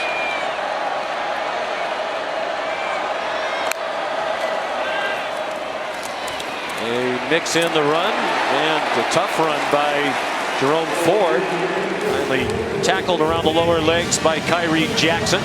That was a good run by Ford because that was a corner blitz by Kyrie Jackson. He was in the backfield and he just kind of rode Jerome Ford forward for about 7 yards, 6 yards. We mentioned this 14-point deficit they faced at the half, the largest of any game this season, matching when they were down 14-0 at Indiana. Rally to win 38-24. Luke Fickell said we were not aggressive enough to start that game. We were operating too slowly. Still operating pretty slowly here. And that pass is broken up by Brian Branch. Big play along the far sideline near the marker. Trey Tucker, the intended receiver. It'll be a 3-and-out for Cincinnati. Pete Golding said that Brian Branch is one of their best all-around football players. He's played all 5 positions in the secondary at one time or another. He's an excellent blitzer, very smart, instinctive player, and he does a beautiful job of breaking that ball up without interfering with the receiver. Big time play on 3rd down. And Crimson Tide hoping that's a momentum stopper for Cincinnati. Mason Fletcher's had a great day. Delay a game, kicking team. 5-yard penalty, 4th down. Jamison Williams is out of the medical tent. It's Slade Bolden back for the punt. JoJo Earl muffed one earlier. And Alabama fortunate that they got it back, as Todd chronicled a moment ago. Well, not only is Jamison Williams out of the tent, his helmet is on and his chin straps are buckled. So that would suggest he's coming back in this ball game, this Alabama possession. Very high end over end kick, and the fair catch made at the 26. 44-yard punt. Jamison Williams will return for the tie. Bama leading 17-6 in the third quarter. College football playoff bracket brought to you by AT&T 5G. Later on tonight at the Capital One Orange Bowl. Number 2 Michigan, number 3 Georgia. The right to play the winner of this game in the national championship game presented by AT&T. That's January 10th at 8 Eastern time from beautiful Lucas Oil Stadium in Indianapolis, Indiana. Alabama ball leading 17-6. 6 minutes to go, third quarter. And it's Young. Scampers out of bounds. That looks like they're trying to run Cincinnati's play, where the quarterback runs forward, has somebody he can pitch it ahead to. Yeah, either the tight end is there to pitch it or the tight end is there to be a lead blocker just to keep the Cincinnati defense honest. I mean, Bryce Young's not going to run the ball very often. They've been handing it to Brian Robinson. That time just keeps that Bearcat defense honest with the quarterback keep. So his parents, or mentioned the close relationship with Bryce Young and Mac Jones. He said, my dad is my #1 mentor and influence on and off the football field. Corey Brooks chopped down in the open field by Arquan Bush. Remember, Ja'Cory Brooks was the guy who beat Arquan Bush for the touchdown right before the end of the first half. That time, Arquan Bush made a great open field tackle. Big third down opportunity here for the Bearcats to get back off the field. Trying to force another Alabama punt here in the third quarter. Jamison Williams, 5 catches, but only 25 yards worth of reception. 4-man rush. Young too high. And is it an interception? Yes, it is. Brian Cook managed to catch it before it hit the turf. Nice little twist on the inside. Curtis Brooks, number 92, who leads this team in sacks and pressures, watches him get inside right into the body of Bryce Young. And because of that, the ball sailed. It went high over the intended receiver. And Brian Cook comes down with the interception. The 19th interception for this Cincinnati Bearcat defense. Only Iowa and Western Kentucky had more. Was it a catch? It seems like it is. And if it stands, it's the second of the year for Cook. Senior from Cincinnati, played 2 years at Howard. And the call stands. First turnover of the game for either team. There's a penalty for illegal motion. And it's a toss to Jerome Ford that went for a yard. DJ Dale stopped it. The Cincinnati sideline was trying to tell the back who was in motion to stop. They were trying to tell Trey Tucker to stop because the tight end, Wiley, had already moved. Illegal shift on the offense. 2 players moving and both did not get reset. 5-yard penalty, first down. Wiley took off early, tried to reset, was still moving when Trey Tucker came in motion, and that resulted in the penalty. And again, great field position after the turnover. They shoot themselves in the foot, and they back it up to 1st and 15. The last possession after they forced a punt, they got a dropped ball on first down. Draw. Ford cannot get away from Phil Mathis. Outstanding defensive end, 5th-year senior. Second team all-conference and one of their team captains. Phil Mathis, watch this move, just hits the guard with that left hand, knocks him out of the way, clubs him out of the way. Again, this defensive front, Cincinnati's not used to seeing these body types. They're all thick in the lower body. They're all right around 300 pounds. They look the same and play the same with great hand technique. And Phil Mathis made a beautiful play on that draw play. For a loss of a yard, under 4 minutes to go, third quarter. Ritter, another pass batted out of the air and falls incomplete. That is the 4th pass knocked down by the Alabama defense, and it was Mathis with back-to-back big plays. Mathis is working outside again. He's eyes on the quarterback. He knows he can't get there for the sack. They're rushing Desmond Ridder with discipline, respecting his running ability and his ability to extend plays. But that's the 4th time they've knocked a pass down the line of scrimmage. Cincinnati 0 for its last 7 on 3rd down, after converting their first 2 of the game.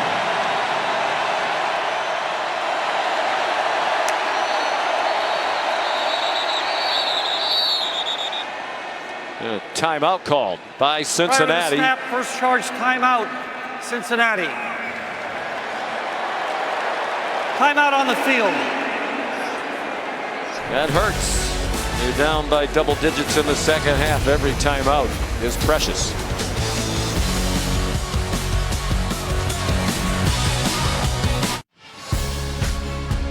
We'll ring in the new year tonight on ABC. Coverage starting at 8 Eastern time. It's New Year's Rockin' Eve with Ryan Seacrest, following in the tradition of the late, great Dick Clark.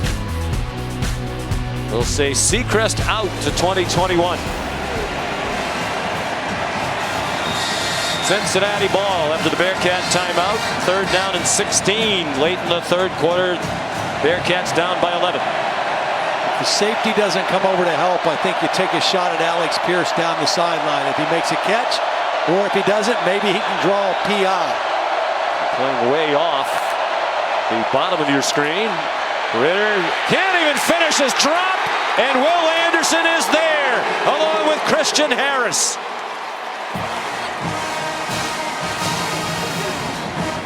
Yeah, I mean, this just isn't fair. Blocking one-on-one, Dylan O'Quinn right here, the right tackle.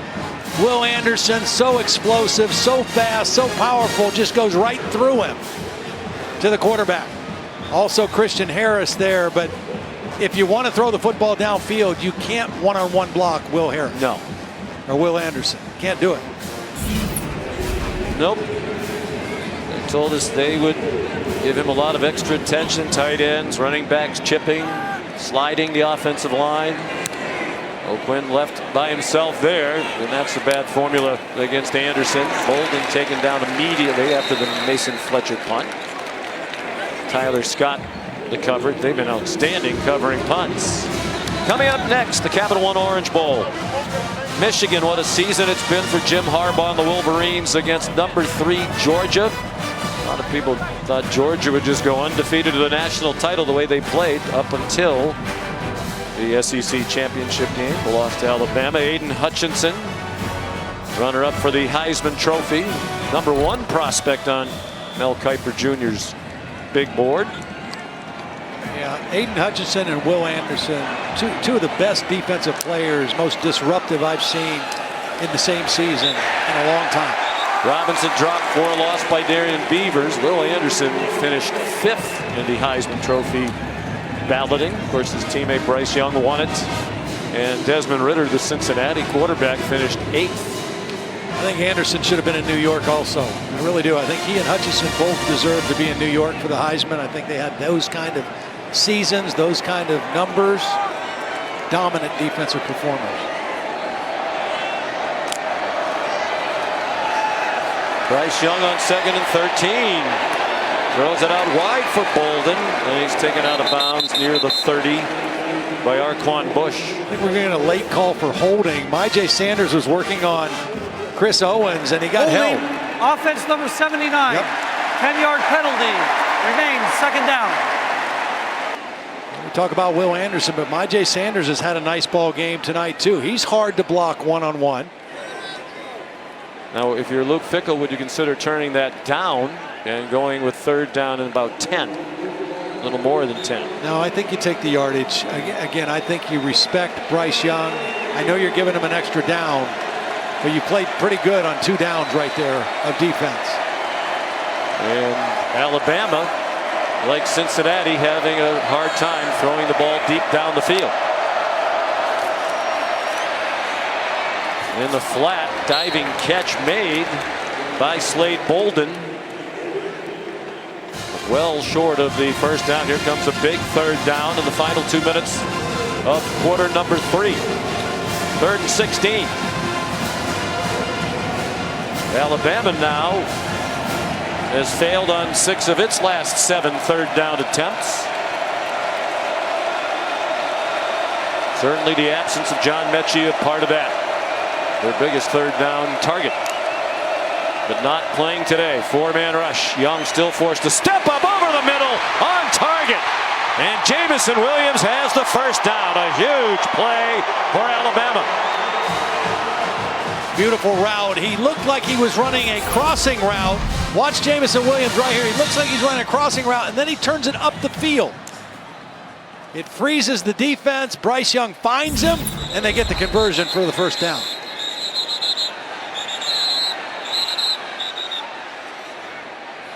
Trey Sanders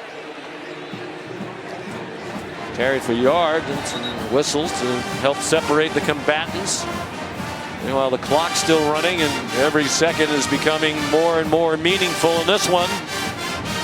We're on the verge of the 4th quarter in this first college football playoff semifinal of the Goodyear Cotton Bowl Classic.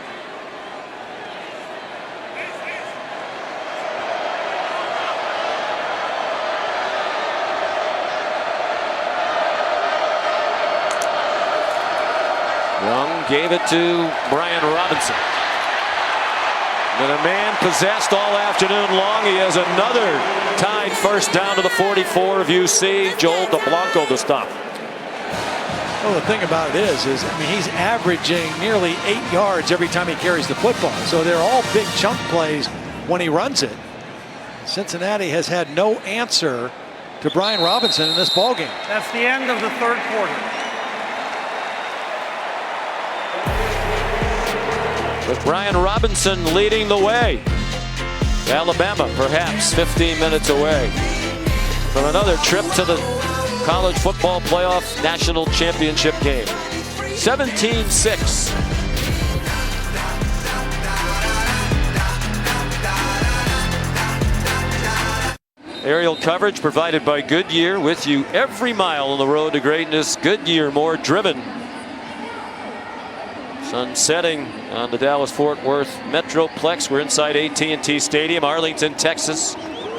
Alabama trying to defend its national title, earn a trip to the championship game if it can protect this 18-point lead with just under 10.5 to go. Any hope Cincinnati has, you would think, requires a conversion on 4th and 3 at the Bama 22.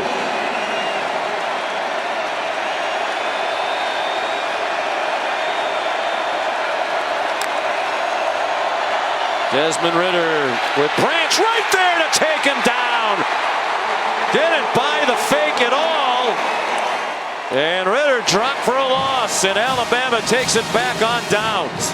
Beautiful play by Branch. This is going to be a quarterback keep all the way, because the tight end in motion, Wiley, is going to turn up to block. And Branch is reading it. He's got the quarterback, and he is in the backfield to make the play. I mean, there's nobody for Desmond Ridder to throw to. That was a quarterback keep with 2 lead blockers. They had Jerome Ford and the tight end Wiley out to block. And Brian Branch said, nope, we're going to stop this one right here in the backfield. We talked, you said it earlier, to Pete Golding yesterday about Brian Branch. He was effusive in his praise about what a terrific football player he is in so many ways. Instinctive, hard-nosed, can play pass and run. Robinson adding to his career day. All the way out to the 45-yard line. I guess most guys do get better in their 65th career game. You know, experience is a helper. He has plenty of it. Well, and not only has he played in 65 games, but for a guy who's played in 65 games, he's still got pretty fresh legs, because he didn't get that many carries through those first 65 games. But he has been the workhorse today, no question. We talk about no sign of the hamstring problem. He's been cutting like he did there. He's been running people over. He's shown some burst. He's not a speed burner, but he's plenty fast enough. And he's set the Alabama bowl game record with an even 200 yards rushing on 25 carries. I don't think he's done yet either. No. They're going to wear him out. That's great for him, right? Isn't that great for him? I mean, he sat behind all those backs. They've had Heisman Trophy winners, and here he is. He just sets a bowl record that'll go in the record books at Alabama.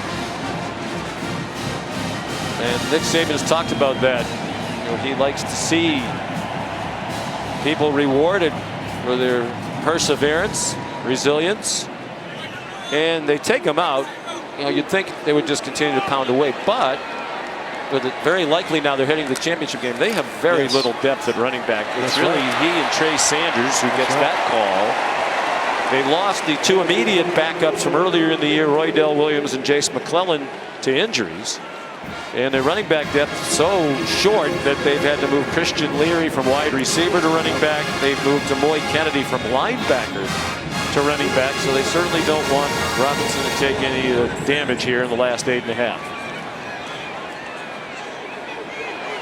Sanders got 8 on first down, under 8.5 to go.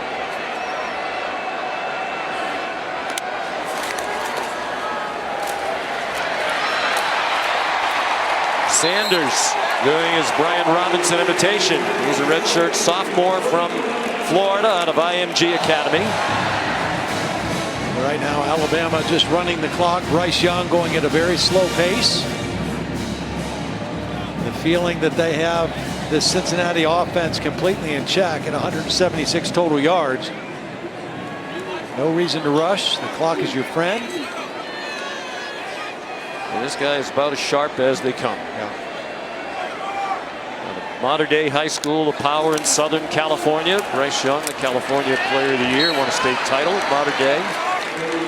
Sanders dropped by Ty Van Fossen. Capital One Orange Bowl next, the second semifinal. Michigan and Georgia. It's looking like they'll be playing for the right to meet Alabama in Indianapolis on January 10th for the national championship. It's going to be a fun one. You know, we saw Michigan a few times this year. Loved their team, their chemistry, their leadership. It's a team that got better on both sides of the ball all year. Georgia was a dominant team from start to finish and then got kind of embarrassed, definitely got embarrassed by Alabama in the SEC championship game. I expect them to be at their best, though, tonight against Michigan.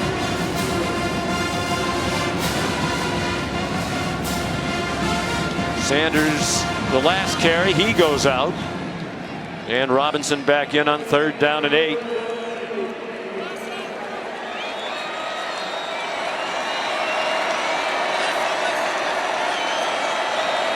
Baker in wide receiver number 5, along with Jamison Williams and JoJo Earl.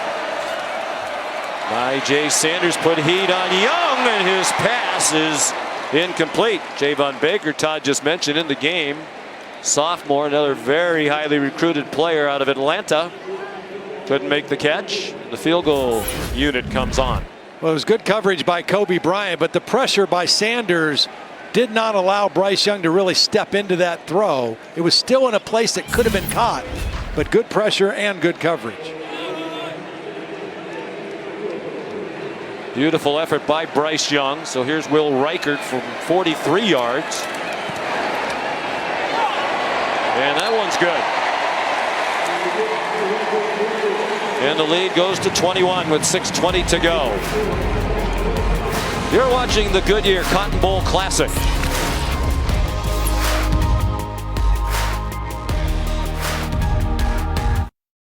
College football playoff semifinal at the Goodyear Cotton Bowl Classic is brought to you by Goodyear. Discover the possibilities. Goodyear, more driven. AT&T 5G, fast, reliable, and secure. Modelo, brewed for those with a fighting spirit. And Capital One, what's in your wallet? Well, we mentioned at the top of the telecast, nobody knows what it's like to hoist that trophy better than Nick Saban. 7 national championships and on their way to playing for another, barring a disaster here in the final 6:20. They lead Cincinnati 27-6. You know what's the most amazing thing to me about what he's done there? 2007 was his first year. Since he's been there, every single recruiting class he's had has won at least one national championship. The 2009 class topped him, winning 3. That's just unbelievable that you could say any of his recruiting classes has been guaranteed to leave Alabama with a national championship. And it's really the recruiting that's the biggest part of it. Yeah. They have brought in so many great players and have a team full of them again. Touchback as the sun sets here in Arlington.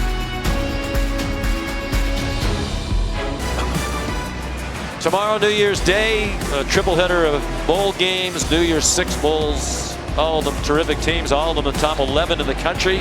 Oklahoma State and Notre Dame at the PlayStation Fiesta Bowl. The Rose Bowl game presented by Capital One Venture X. Utah and Ohio State. All-State Sugar Bowl matching Baylor and Ole Miss.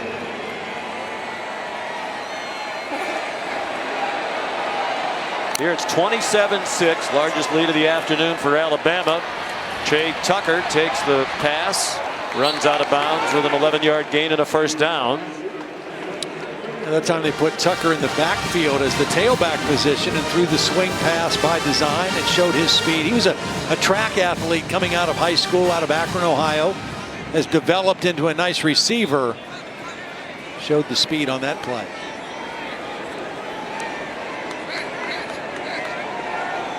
You know what's amazing in this game too, I mean, Cincinnati obviously has not done much offensively. But coming into the game, their 2 tight ends, Leonard Taylor and Josh Wiley, had a combined 52 catches. In the ball game today, they've combined for 1 catch for -6 yards.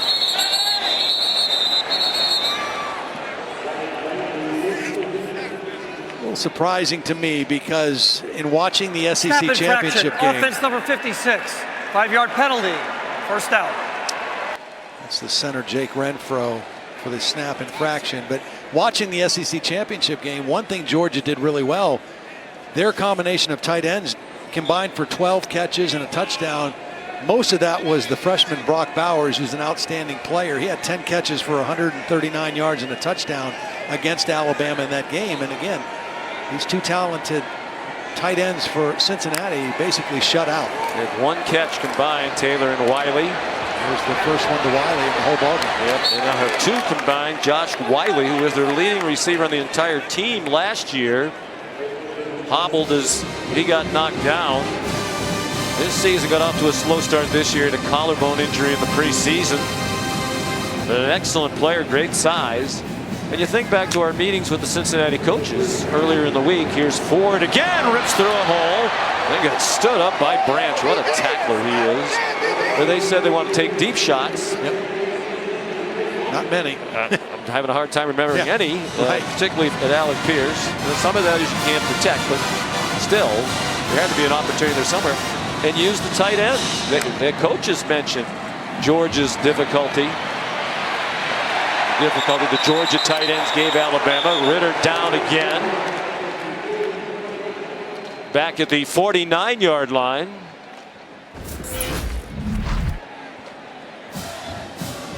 And just tripped over his own man. That's Vinnie McConnell, who rotates in at right guard. 4:24 to go, the clock running. And this is going to be a disappointing end to his career for Desmond Ritter. One of the great players in Cincinnati history. You wouldn't have thought that. We mentioned very lightly recruited. And how about what he told us when he was a redshirt freshman and Gino Guidugli joined the staff. They're out of practice one day at Nippert Stadium, and he's looking up at the Ring of Honor, which Gino Guidugli is a part, is a great Bearcat quarterback. He said, well, down the road here, not too long, you're not going to be the only quarterback standing on this field right now who's going to have his name on that Ring of Honor, be in the UC Hall of Fame. And it's not bragging if you can back it up. And he has. Takes off running. Dives down at the 38-yard line. I'll tell you what, we need to give credit where credit's due to Alabama too. Playing without Josh Jobe, Jalen Armour-Davis tried to play, could not go. They've gone with Kool-Aid McKinstry and Kyrie Jackson the entire game at corner. Alec Pierce has been a non-factor. They have held up very well. Ritter under pressure on 4th and 5, throws it short at the feet of Leonard Taylor. And another takeover on downs for the Crimson Tide.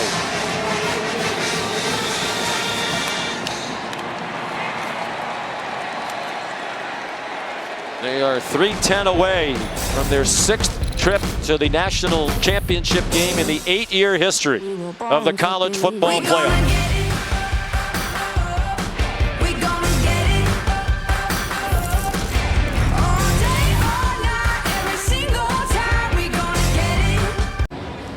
Coming up next, Michigan and Georgia, 2nd and 3rd ranked teams in the college football playoff.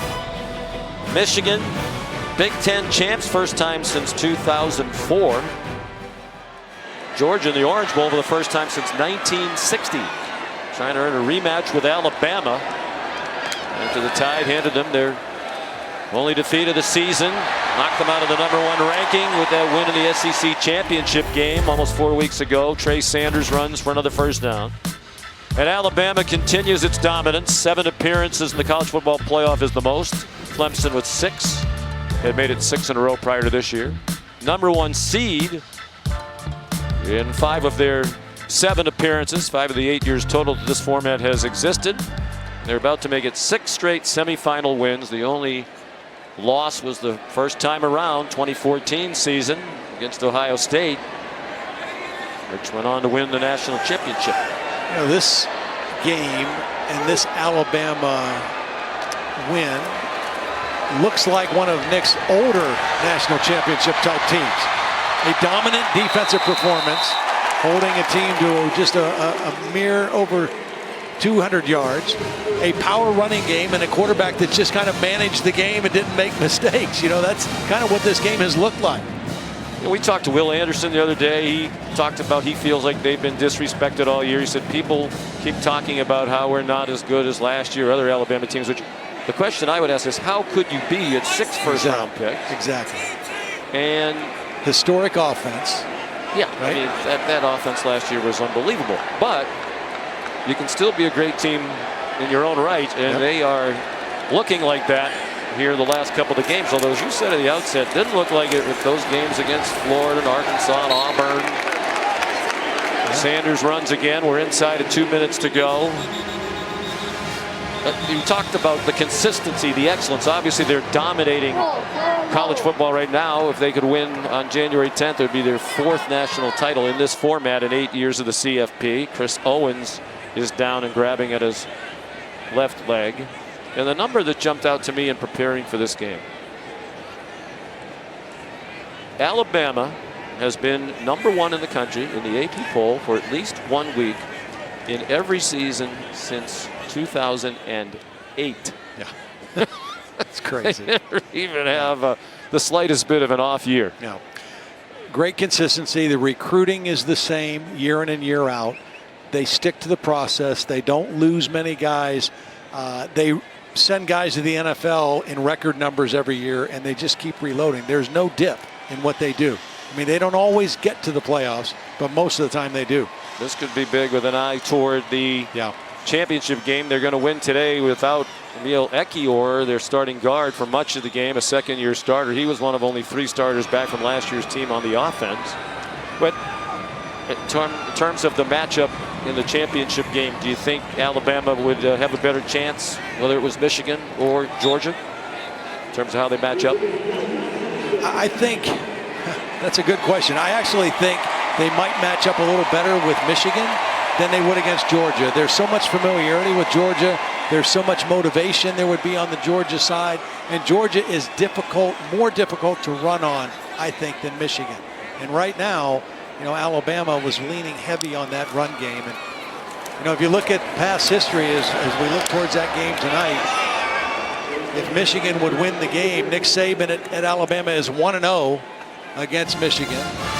Beat him in the Citrus Bowl. Now, when he was coach at Michigan State, he was 2-3 against the Wolverines, but against Georgia, 7-1. He's beaten them in SEC championship games. He's beaten them in national championship games. He's beaten them in the regular season. To me, that was one of the most amazing coaching jobs. You and I were there for ESPN Radio. We had barely heard of Tua Tagovailoa or Devontae Smith. They're playing Georgia and Atlanta in the championship game down at the half. Nick throws those 2 freshmen into the game. Tua brings them back, and Smith makes the game-winning catch in overtime. Trey Sanders now to bring up 4th down, and they won't have to snap it again.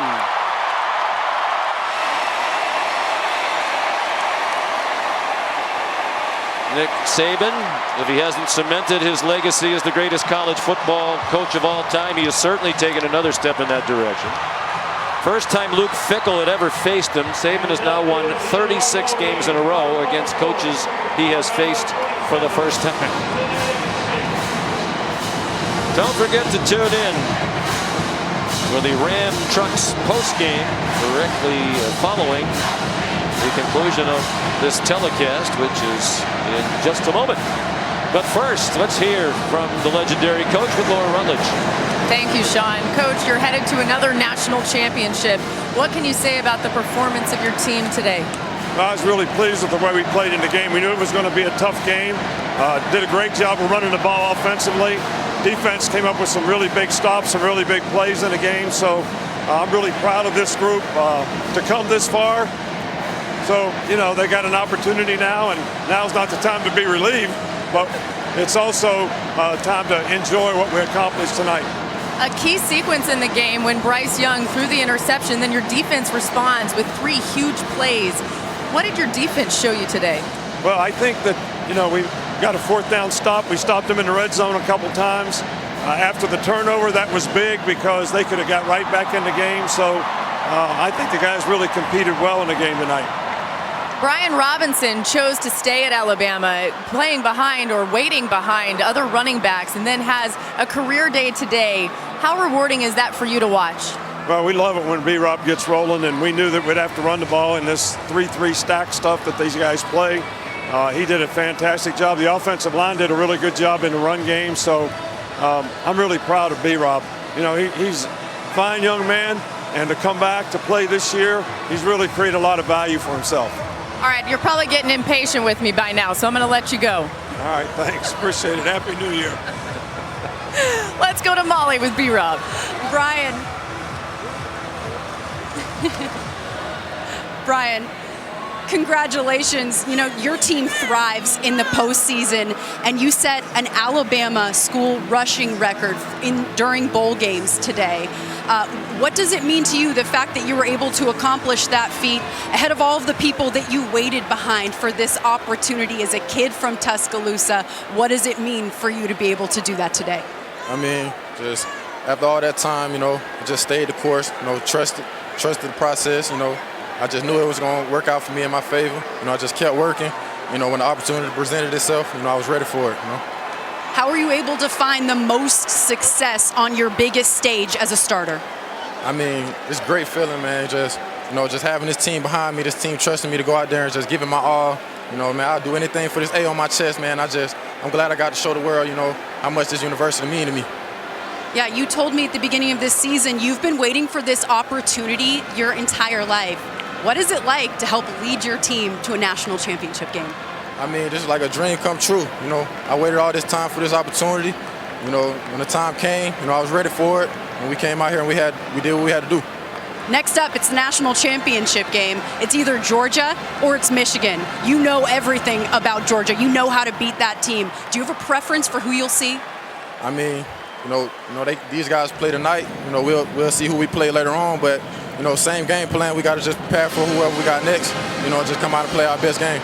All right, congratulations on the win. Thank you. Thank you. A lot to unpack there. Came into the program in 2017 and back up until this year. And he sets the Alabama College Football Bowl game record for rushing yards with 204. You saw the graphic at the very end of the interview with Molly. That's the 3rd most rushing yards in a college football playoff game. This format now in its 8th year. And the only player who's rushed for more is Ezekiel Elliott. Of course, has started in this building for a while now for the Cowboys. He did it twice in the same year, 200 plus in 2014 when Ohio State won the national championship in the first year of the CFP with 230 yards against Alabama and 246 in the championship game against Oregon. And it started from the very first offensive play. They ran the ball 10 straight times to start the game. Well, Brian Robinson is a downhill power runner, and I thought it was very interesting and very smart. Bill O'Brien's plan was, look, we respect their secondary, we respect their pass rush, we think we can be more physical at the line of scrimmage and run the football, and that they did. This one goes as a pass completion to Brian Robinson. But Brian Robinson was a man all day, very difficult to tackle, but a lot of credit goes to that much maligned Alabama offensive line too, because Alabama's coaching staff literally put it on the line, said, we're going to run the football against this unique defense, and if we do that, we'll be in good shape to win the game, and it worked that way. There's so many things, if you looked at the numbers, you'd wonder, how did Alabama win? Bryce Young had a season-low passing yards, that excellent secondary for Cincinnati held them to 181. Now, of course, a lot of that was they were leaning very heavily on the run, successfully so, as we just saw. And Jamison Williams, we thought he'd be more of a factor than usual without John Mechie. He wasn't much of a factor, was in the short passing game, but they didn't need him going deep. They lost another offensive lineman or two during the game. They just kept on dominating the line of scrimmage. Impressive on both sides of the ball in many ways. Yeah, absolutely. I mean, it was a dominant defensive performance. I mean, as you heard Nick Saban tell Laura, I mean, they got a couple red zone stops, they got a couple fourth down stops. They came on the field after the turnover and got another stop. So this was a defense that played at a very high level for the entire game. You know, they gave up a lot of yards and points to Georgia, even though they won the SEC championship game. This was a complete shutdown of a good Cincinnati football team. Indeed it was. This is the Ram Trucks post game. Let's send you down to the podium now. Here's Molly McGrath with the trophy ceremony. Ladies and gentlemen, welcome to the Goodyear Cotton Bowl Classic trophy ceremony. Congratulations to both teams on incredible seasons, but especially congratulations to the #1 team in the country, the Alabama Crimson Tide.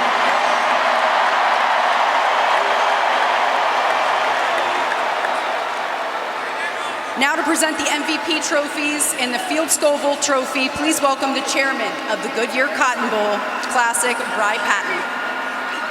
Thanks, Molly. Hello, everyone. First off, I'd like to say what an outstanding effort by both of these teams today on the field, and for going through all the obstacles that they had to get to this moment. But let's give away some defensive and offensive MVPs.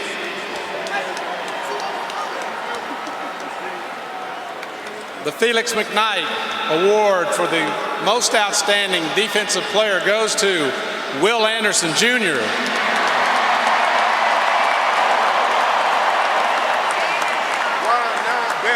And the J. Curtis Sanford most outstanding offensive player goes to Brian Robinson, Jr. Now I think they want...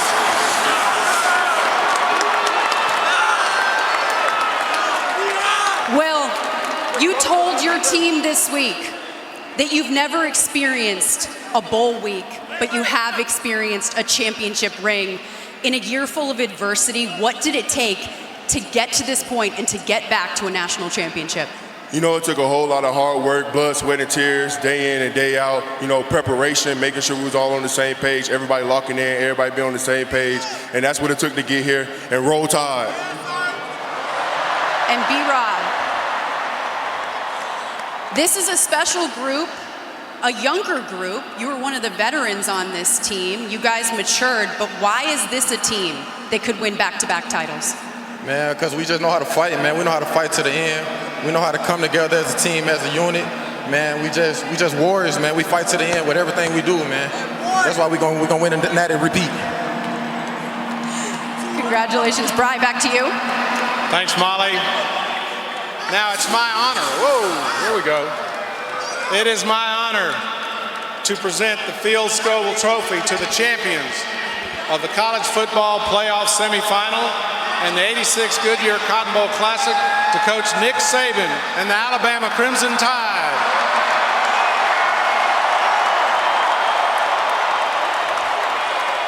Coach Saban, you've said before that a team is remembered by how they finish. How do you want your team to finish out this very special season? Well, I'm really proud of the way they've created an opportunity for themselves to have a chance to finish. This is what it's all about. we've come a long way this year, and I'm really proud of the way these guys compete in the game. And we have one more opportunity to see what we can do, and I know we'll play a really good team, whoever it is. All right, congratulations on the win, Coach, and good luck in the national championship. All right, thank you so much. Bri, take it away. All right, we're not done yet. You see behind us, we got the college football playoff bracket. I need a little help from the MVPs. Come on, I can't reach it that high. We got to get over here, B-Rob. The Alabama logo. Get over here. So you're going to take that, and you're moving on. Put it where it belongs. Last point.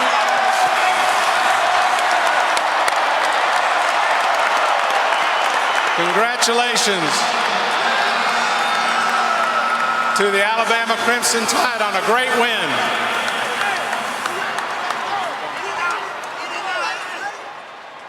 Congratulations indeed. Well-deserved team victory. And to think, if it was not for those last-second rallies against Auburn, a must-win against Georgia last week, they wouldn't have even been in this playoff in all likelihood. As a two-loss team, they're here, and as usual, they are heading to the title game. This is our final game of the season here on ESPN and ABC.